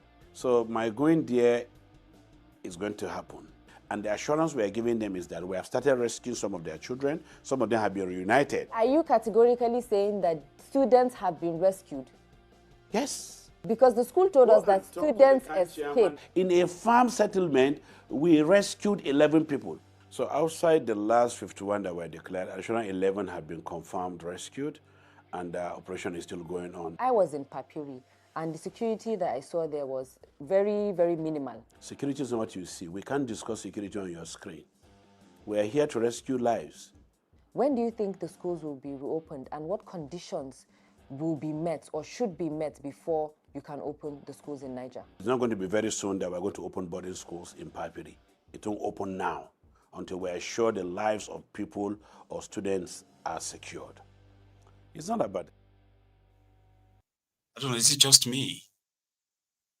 The guy looked like he's like coked, like somebody who is like high on some strange stuff, like leveled. But because if you try to probe what he's saying as well, he's incoherent. Initially, he's there saying, as a state governor, he's the governor of the state, he is disputing the number of missing children. By now, the state government have no confirmed number of children kidnapped because they are against what the school is saying. The school said they were taking their time. Even when this happened, right? The school was like, they don't have the number, they don't know the number of children taken. So when we heard that, they've taken almost 200 children quickly. Nigeria media and some of these, their social media bandits, Facebook adsmen, the media there, right? They twisted it and said, oh, it's 52 children kidnapped. So the school came out and issued a letter and said, no, we don't know the number of total children kidnapped right now. We are taking roll calls. So the following day, the school came back and said, they've done all the roll calls. They've identified the children who were not kidnapped during the whole pandemonium. And they've come up with a total of 315 missing school children with their names. So is that guy so high on coke that as a state governor, days after these children were taken away, he has no data to tell us? And he's there telling the journalist, asking him question that the school are not being, so they have tried to rescue some of the children from the farmland. The journalist also said, I have visited Papiri, the place where this mass kidnapping took place. And I can tell you that there is like a minimal security presence there. That guy said, this is not the issue of security there. We are here to save life. How you want to protect life? Was it not because these communities were so vulnerable? That's what made it easier for these terrorists to get in and take them. So if a state governor is now saying, no, that doesn't matter, that's not the issue. The issue is that we are here to save life. Life will be saved. Right. I have brought you this clip, right? It is the testimony of a former Chibok girl, one of the Chibok girls kidnapped and eventually released after ransom was paid, but they didn't release all of them. Because from the data, at least over 80 of these Chibok girls are still with the terrorists. Some of them chose not to come back. From what I heard, though, or from what is documented, rather, some of them chose not to come back. They just became their wives. While others have been said to have been either killed or they've been sold to other terrorists across Africa. So that is why out of all the 200 and something Chibok girls that back there, right? At least 87 of them are said to never come back. But for those who came back, some of them got, education, psychological help, education outside Nigeria and the rest. So on different occasions, especially at the United Nations, they've had the opportunity of telling their stories. Now, this is a girl that is believed to have been part of the first mass school kidnapping in Nigeria. She was eventually relocated to the US, and I believe got all her education there, healed up, and now she could tell her story, right? So in one of such occasions, she shared with us, she shared with the committee that she was talking to, what happened that day, how the terrorists were able to get the logistics that moved over nearly 300 school children in 2015. How? You hear what I mean? She shared that story, and I want to share it with us. I want it in the diary. Just before we go to Guinea-Bissau, where another coup has now been confirmed. President of the country arrested, and the chief of staff and so many other senior government officials have all been arrested, right? But listen to this. Hello, my name is Joy Bishara, and I am from Nigeria. On April 14, 2014, the Boko Haram terrorists came into my town, my hometown, Chibok, at night while everyone was asleep. They were shooting guns while coming to our town. I was sleeping and haven't heard of it. My friend waked me up and said, "Joy, can't you hear what is going on?" I said, "No," and I went back to sleep. She said, "Get up, we cannot go to sleep. Something is wrong. The Boko Haram people are here." And she said, "Listen." And I listened to the voices, and I can hear them shouting and shooting guns outside. I'm like, "What's going on?" She's like, "The Boko Haram terrorists are here." And we were all freaked out. We got up and we were praying for our families because I didn't grow up there, even though I was born there. So I just hear like stories that whenever they visit families, they kill like the men and then kidnap the women, or kill the men and then leave. So I was praying, we were all praying for our families to get to a safe place because they were all around the town.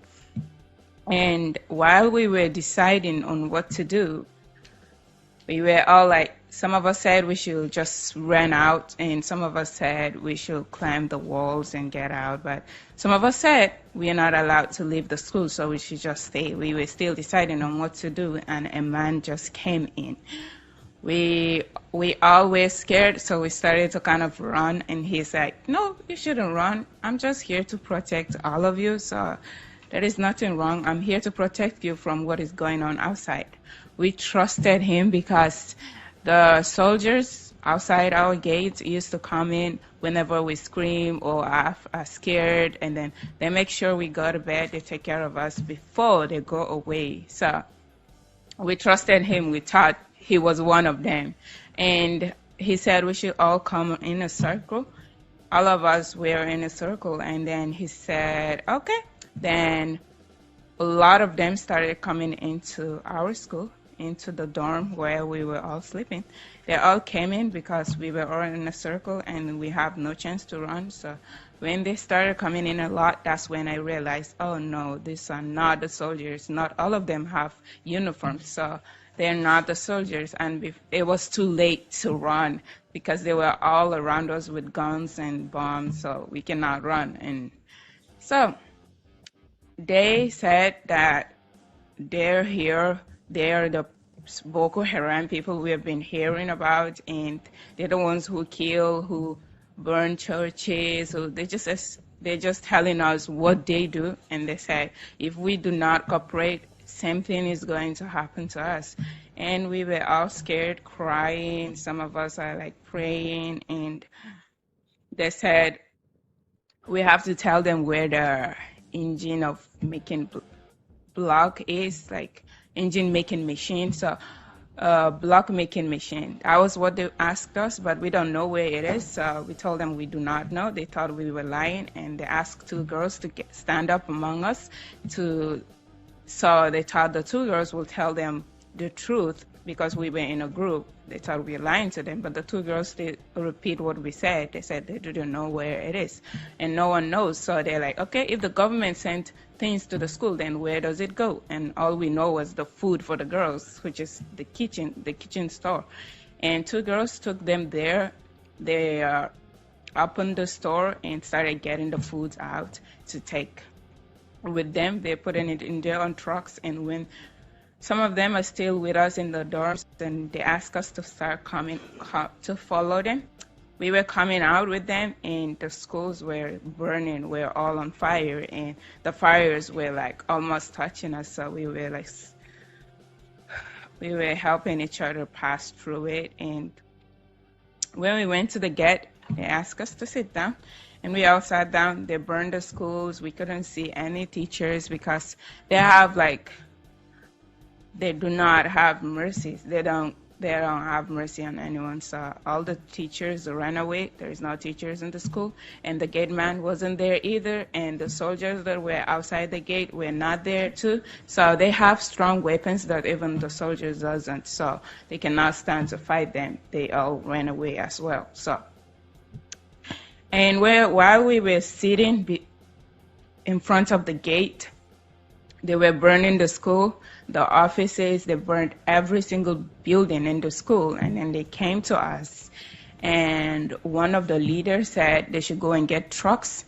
And my own thought was like, okay, since they don't kill women, then they're going to let us go if they're done doing whatever they're doing. So, and then they asked us to start going out. We all walked out, and they're showing our direction for us to go to. And I'm like, okay, are they not letting us go? In my heart, I was like, okay, they're taking us away since they're pointing a direction for us to follow. And all of us went with them. They asked us to sit under a tree, and some of them said we should kneel down. Some of them said, no, it's okay, we should just sit down. And the rest went and brought like 3 trucks, huge trucks that we all, like they said, we should say our last prayer. They're going to kill us all.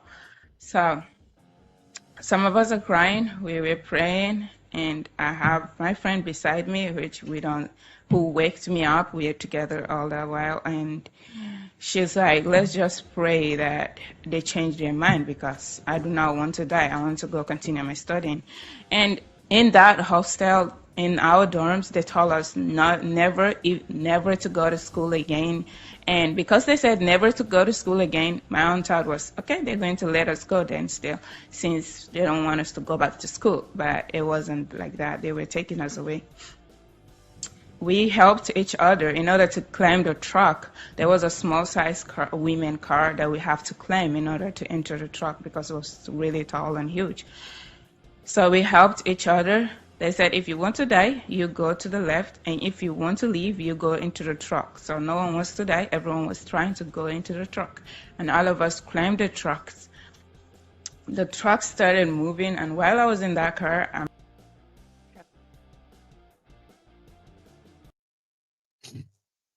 So that's a Chibok girl, a Chibok survivor, sharing her own experience. Yes, after they eventually released them, Alaji Shekau, yeah, she was among those released.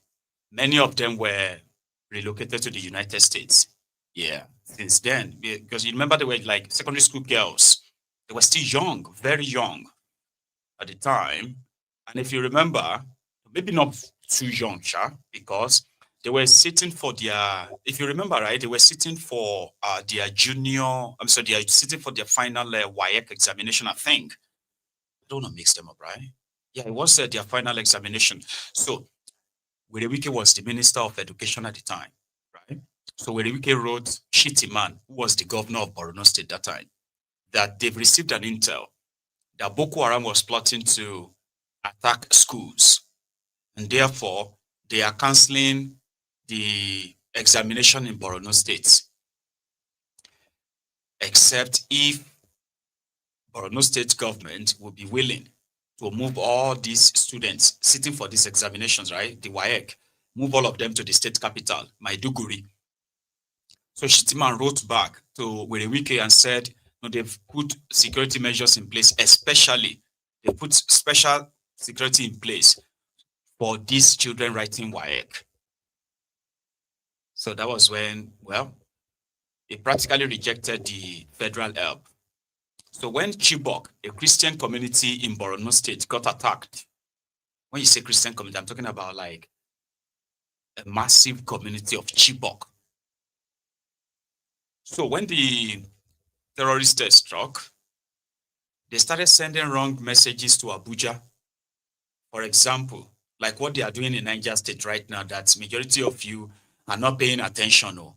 Now let somebody, maybe Donald Trump or somebody in America or somebody elsewhere just say something about there are still 300 missing school children in Niger State. Everybody will now come back again and say, why are they interested in our issue? But I am reminding you now, 350 school children were taken in the Niger State.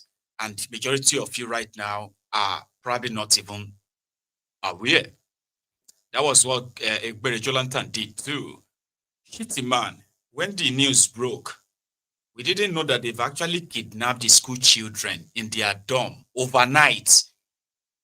The news didn't break until around 10 a.m. the following morning. By 11 a.m., when the news broke that they've kidnapped school children in Chibok, around 10 a.m. or 11 a.m. in the morning, by 12 noon, another news broke. They said they found them.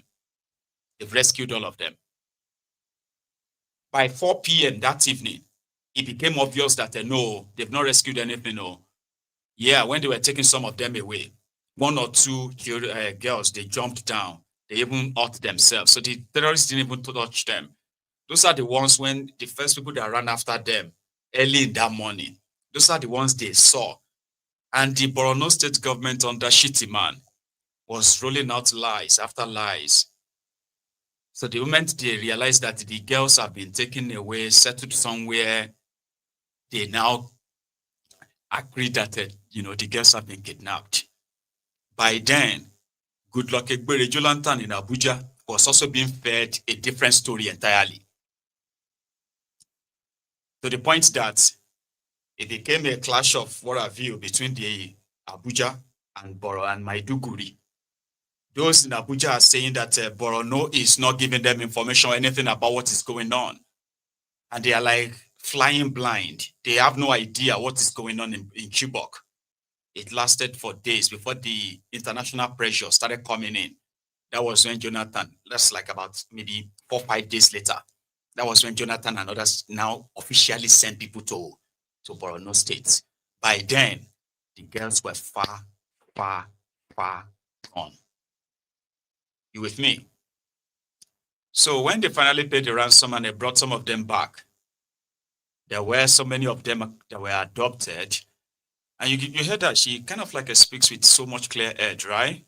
Because those of them that they took to the US got the best of the best medical care, including psychological, education, and what have you. Like, you know what I mean? So I'm going to let her finish her story, right? She is an eyewitness. So to those of you who are wondering about her accent, right? She was probably about 14 or 15 when this happened. And now, this was 2014. That was 11 years ago. No, not 11 years ago. That should be, 11 years ago. This is 2025, right? 14, yeah. 11 years ago, she is in her 20s now. She's a lady, but she still relived, she probably relived the experience all the time, right? Listen. Moving, and while I was in that car, I was like, is this the end of all my struggling, like studying in school, dreaming of becoming a doctor? Is this where it is going to end? My hopes were like, I gave up. I'm like, okay, if this is what God wants, then it's okay. But then at the end, in that same truck, I was like, I prayed and asked God to please save me and to please let me see my families again. I do not want to go with those people. And to my surprise, something got into me and said, you should jump out. And like, I looked down at the truck was still moving. I looked down and it was, the truck is, when you look down, it's scary because the trucks move and the truck is still tall. So I'm like, no way, I'm not gonna make it. So at the end, I said, okay, it doesn't matter if I'm gonna make it or not, I'm going to jump out. if I die here, it's better for my family to find my corpse and then go with those people and didn't know what they're going to do with me. So I'm like, I'm going to jump out no matter what. So I convinced my friend, because she wasn't going to do it. She knows if they see her, they're going to shoot us. So she's like, they're going to kill us. I'm not going to risk it. I'm like, it's okay, let's do it. It's fine. We better die than go with them. So she's like, okay, sure. And we jumped out, but we ran. When I jumped out, I fell with my stomach. So I got up and started running to the bush. When she saw that, okay, I was okay, so she jumped out as well. But we ran through different directions. We didn't got home together. While I was running in the bush, I met 2 of my classmates who also jumped out.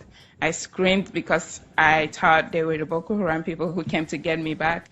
So we continued running together. From there, while we were running for hours and hours, we didn't sleep, and a motorcycle man was passing by, and we asked him to please take us home. He said he's not going to take us home without knowing who we are. So we said, okay. We didn't trust, from that time on, we didn't trust anyone. We didn't want to tell him who we are because we are scared. We didn't trust him. So I'm like, no, we shouldn't tell him who we are. Some of us said we have to tell him in order for him to help us. We need help. We cannot continue running like this. Our feet are all bloody because the bush was a thorny bush. So it scratched our skin and everything. And they're like, we have to get help.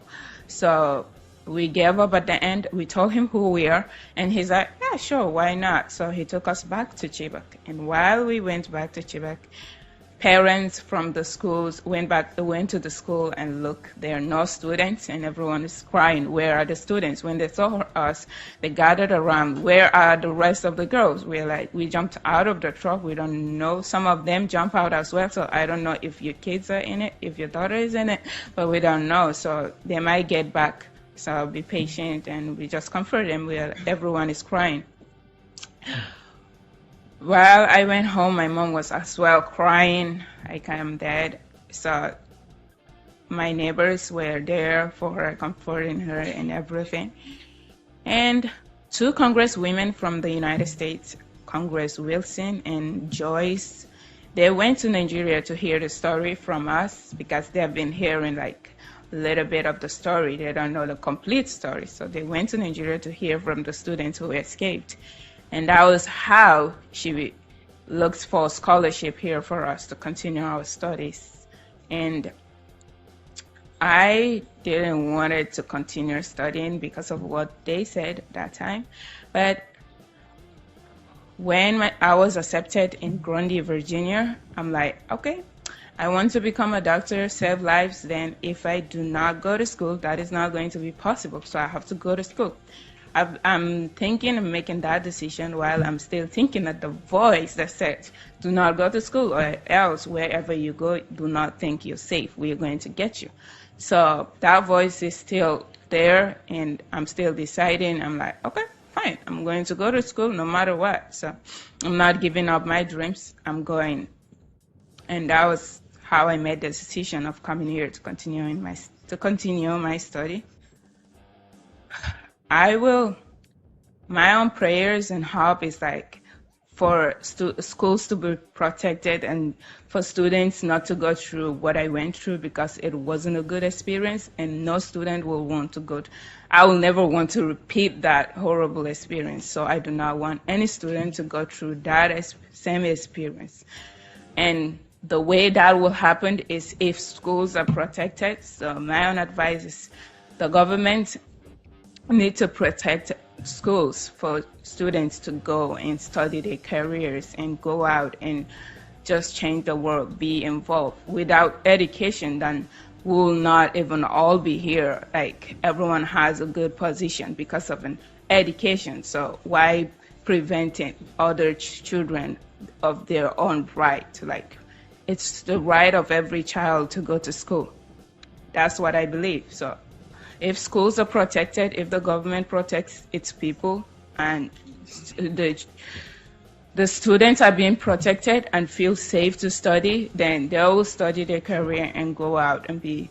If the schools are not protected, then many generations will not be educated, which will not be good because no one will get a good position and no one will like be a leader because of educations.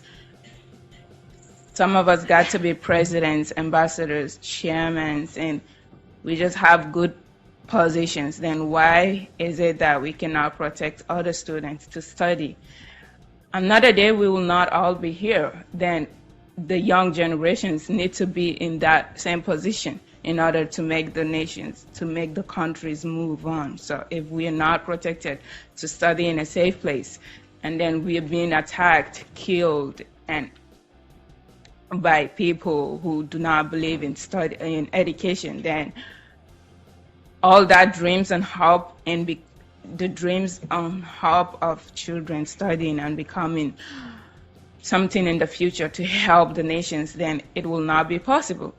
So I advise that schools should be protected, and thank you so much for listening. Thank you. There's one weary on Facebook, Machiavelli something. He's been having a meltdown. He's been having problem with her accent. Probably is, I don't know, but I've got rid of him, by the way. He's been like spamming the comment section with, oh, this is staged. What kind of accent is this? How can anybody call this one Nigerian? You are so daft and so stupid enough not to actually follow the story that after the incident, which happened 11 years ago, she got a scholarship, not just herself, and many other Chibok girls, given to them by two congressmen or two Congress members from the United States that took them to Georgia. He is actually addressing this issue from America, but one weary on Facebook has been having a meltdown, jumping from each comment. This is staged. This is nonsense. This is the I want weary or lunatics, for God's sake, man. We need to probably have a technology that's going to be asking, do you have mental problem? Is your mental health problem is chronic? Are you completely mad now? So that technology will know that the number of mad people with a smartphone and the number of mad people who have access to internet. I don't know, like, why do you get triggered? Because you are probably one of those who deny that Chibok never happened, have you? And hearing things like that is probably making you feel so sad. Eh? Have you killing your mashimani meltdown when you are watching this, somebody telling their own story, and you're having a meltdown, you're having a meltdown on Facebook. Eh? Go. That's the problem. We're in Nigeria, and the reason why everybody is acting mad, they can't tell you. My checkpoint. Come here. Come here. Who person? You dey give person money? Okay, like now, nobody walk you there, so. Nobody walk you there. Calm down, let me call you. Calm down. Waiting babe there. The thing where they vex me. Now first you dey vex, so you can't dey. I said the thing where they do. My brother, for my life again, to allow person no go fit hold me credit again, no. To hold me credit like this, I no go allow again. Before on call, you know, suppose I go work with the energy, everything, with a hungry for body, but to pay the money. Take fearless code one. Make you step down your anger. Step down your anger. It's very important. You have to step down your. Now code fearless. So boy, this life no hard. Even if they calm down, they make you vex, but you go calm down. Take fearless. Now code one. If you drink now, you go see your temper go come down. Now drink calm. You see how you feel am? How you feel am now? How you see your body? I'm fine. You're fine. That's my own achievement. That you're fine. Drink it finish. No, drink it finish. So don't let anybody disturb your temper in this hot sun. As I was like, are you a madman or No. You're not mad, so you see that you don't allow anybody to turn you to a madman. It's hot in the afternoon. You know that. So just pray to God that God, this person where they hold me, God touch your heart, may pay me my money. You understand? What's your name, Oga? Ọlá ọmọ Yorùbá ni Yorùbá ni ilẹ̀ wa lọ ń bá wọn lọ́jà ọ̀gá ọlọ́jà yín ẹ máa lọ́jà ẹ fi ẹni ẹ sọ́wọ́ Ọlọ́run ẹ máa lọ yọ̀ náà. My checkpoint. Do you get it now? There are so many people that are mad. There are only little things they need, because what would make somebody who I believe there is an older person having a meltdown because a cheaper girl is telling a story and encouraging that children should be protected in school, and you are having a meltdown. Now, if they ask you, the last data other free data, they have this thing they give to them, free. I think they call it free browsing, Facebook free browsing. One meltdown because someone sharing our own traumatic experience. They staged it. This nonsense. Nigeria majority, man. Anyway, in Guinea-Bissau, by the way, you probably have heard the news, okay? So they had an election yesterday. I'm sorry, not yesterday, on Sunday. It was meant to be a presidential election. So where the incumbent was probably running, then you have his own opposition. So they went into this election that the opposition declared victory, that they won, while the incumbent claimed victory too. Now, that's like 4 days ago. So 3 days after that, you be like everything don't scatter. In Guinea-Bissau, people started hearing, bo, bo, bo, bo, bo, ba, ba, ba, bo, bo, gone. This must be Coup. Coup it was.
Sorry, I increased the back sound simply because of the gunshot. If not, it's going to flag the video.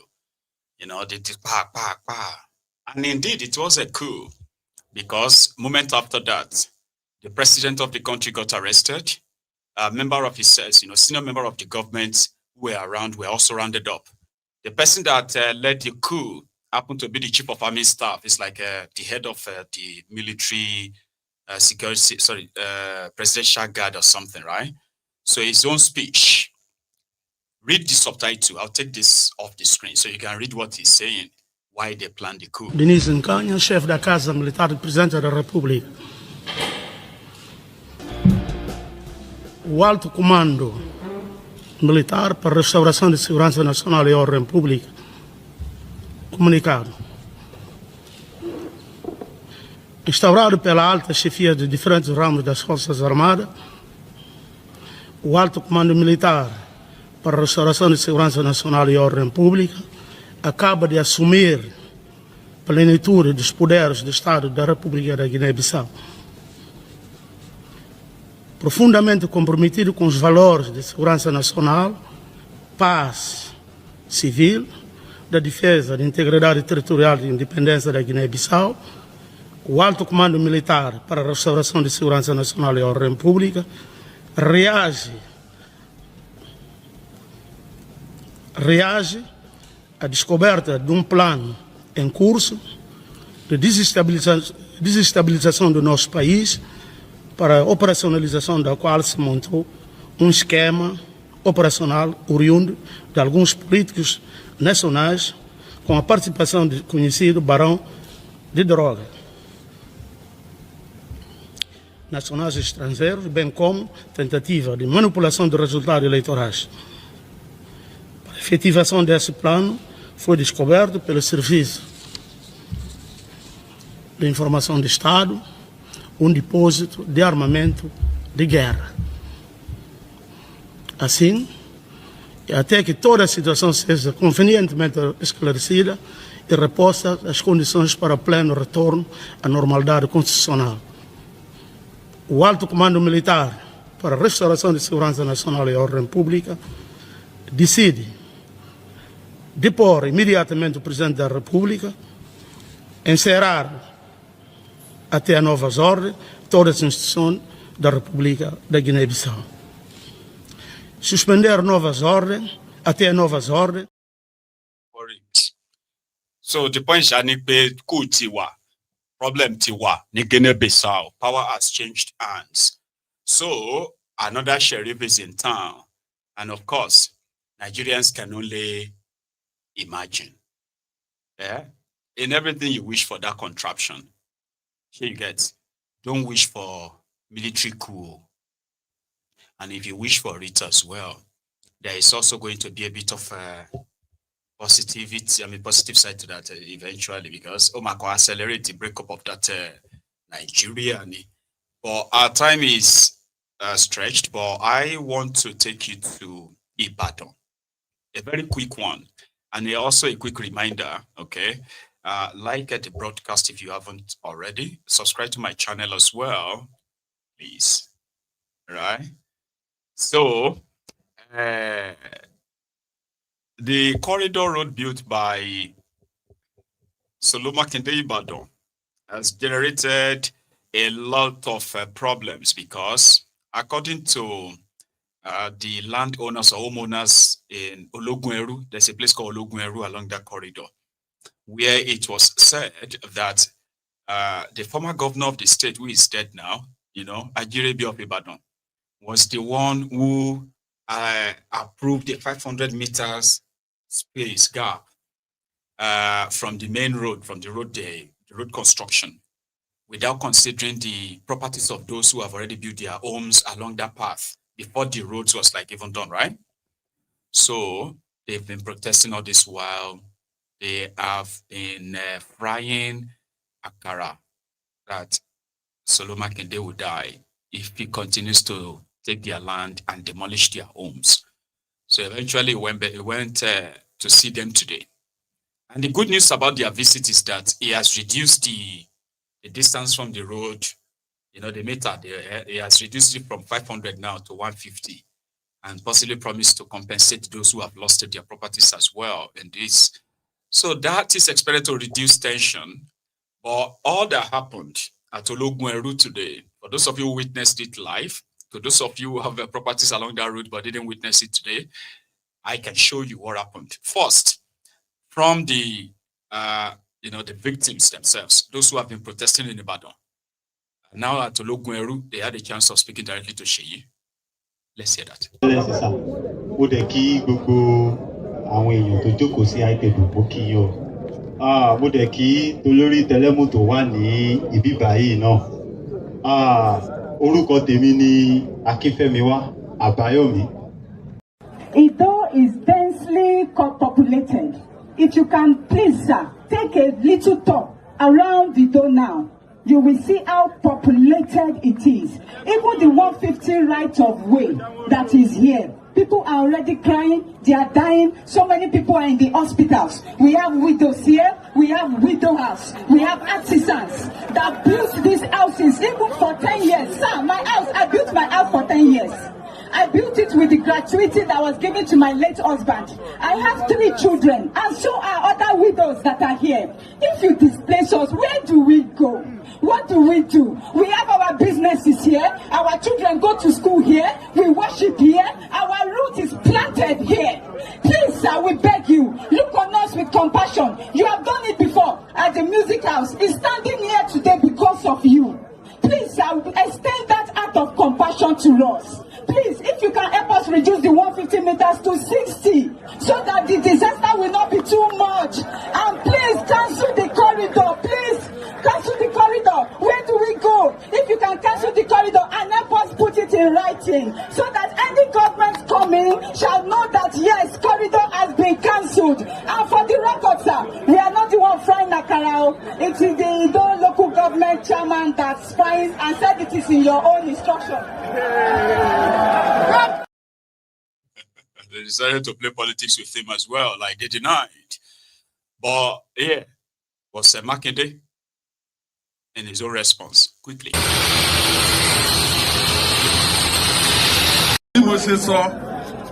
This administration, in first segment, second segment, which is from Badeku to Fidemania, is 40 kilometers. And share hydraulic structures, our bridges and co. Lower by. I do hope this administration will be able to do that. But from Moniya to Fipada Sitek you to Babi, another administration last year, Ntemi fẹ́ ṣe ní pé look, àwọn tó bá yẹ ká san compensation fún, ẹ jẹ́ san compensation fún wọn. Ibi tí the main road tó bá fẹ́ lọ, I will just clear it and leave it so that everybody among pé this is circular road. If it's another 3 years from now, the state yìí ní owó to construct that one. Gbogbo wàhálà yìí kò ní sí mọ́ nígbà yẹn. So I am offering myself to solve as much of our problems as possible. I will not say, okay, I promise Oyo State people, but I will work for them until the last moment of the last day. So, Ejo, see, we all belong to this state. And they need challenges. Èmi náà máa já kàràmbí ilé ni o kí tó lọ. Ṣé kí máa jẹ́? Ok. Ṣé rí pé ẹ̀yin tó jẹ́ pé ọ̀rọ̀ yìí kàn lẹ́wà ń bì? Àwọn tí wọ́n lọ sí toll gate pé àwọn ń dín àkàrà ṣe yìí and all of those things. For how many days ni wọ́n fi ṣe? Kí ni cost ẹ̀ sí economy wa? And let me say this. Yes, you have every right láti protest.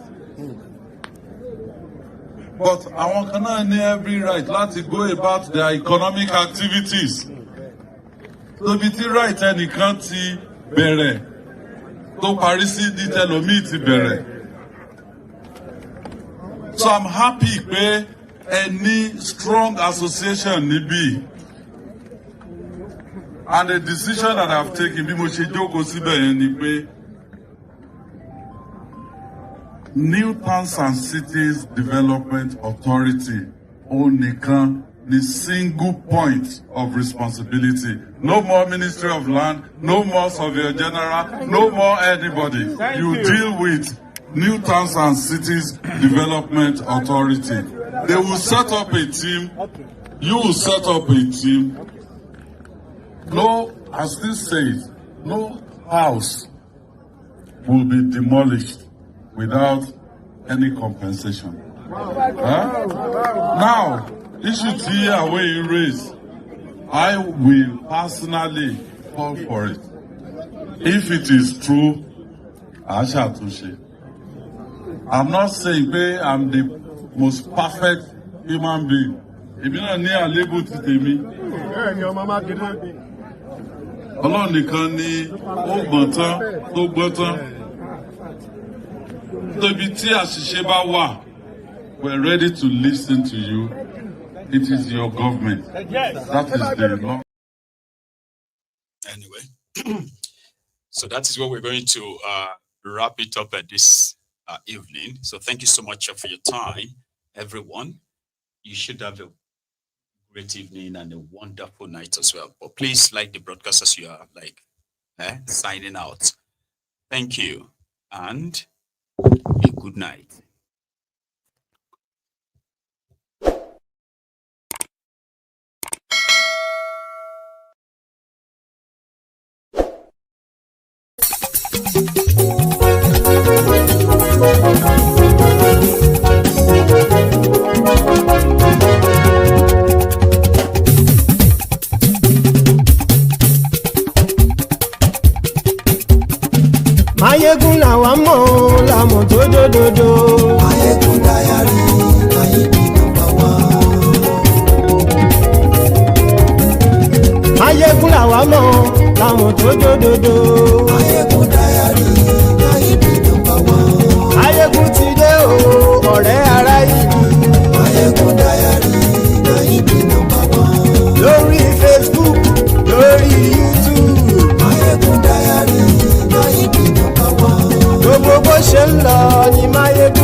àṣírí ọ̀jẹ̀lú kì í bò níbẹ̀ o.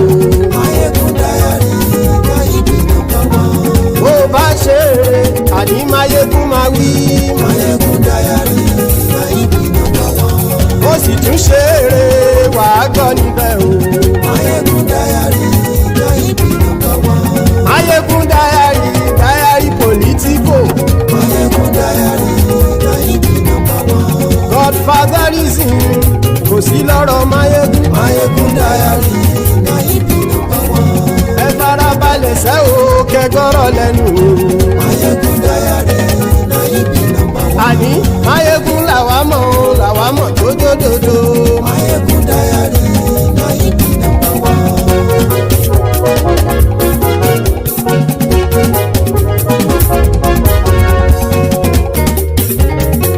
Àní ẹ̀sùn ràkì. Máyégún ti dé. Máyégún ti dé. Ọ̀jẹ̀lú ẹ̀sùn ràkì. Máyégún ti dé. Àní ẹ̀sùn ràkì. Máyégún ti dé. Lórí Facebook. Máyégún ti dé. Àní ẹ̀sùn ràkì. Máyégún ti dé. Lórí YouTube. Máyégún ti dé. Àní ẹ̀sùn ràkì. Máyégún ti dé. Bọ́ bàbá gbé wúrẹ́. Máyégún máa wí. Àní ẹ̀sùn ràkì. Máyégún ti dé. Ijó ìgbádìyẹ. Máyégún máa wí. Àní ẹ̀sùn ràkì. Máyégún ti dé. Bí pẹ̀sìdó bá rúfin o. Máyégún máa wí. Àní ẹ̀sùn ràkì. Máyégún ti dé. Bí gómìnà kówó jẹ. Máyégún máa wí. Àní ẹ̀sùn ràkì. Máyégún ti dé. Ọlọ́pàá ti ń darí bá. Máyégún máa wí. Àní ẹ̀sùn ràkì. Máyégún ti dé. Aṣòfin tí ń rúfin o. Máyégún máa wí. Àní ẹ̀sùn ràkì. Máyégún ti dé. Òpùrọ́ olóṣèlú.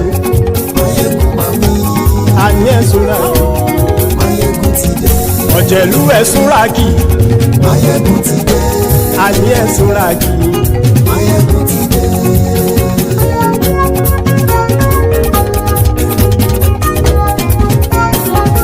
Máyégún ti dé.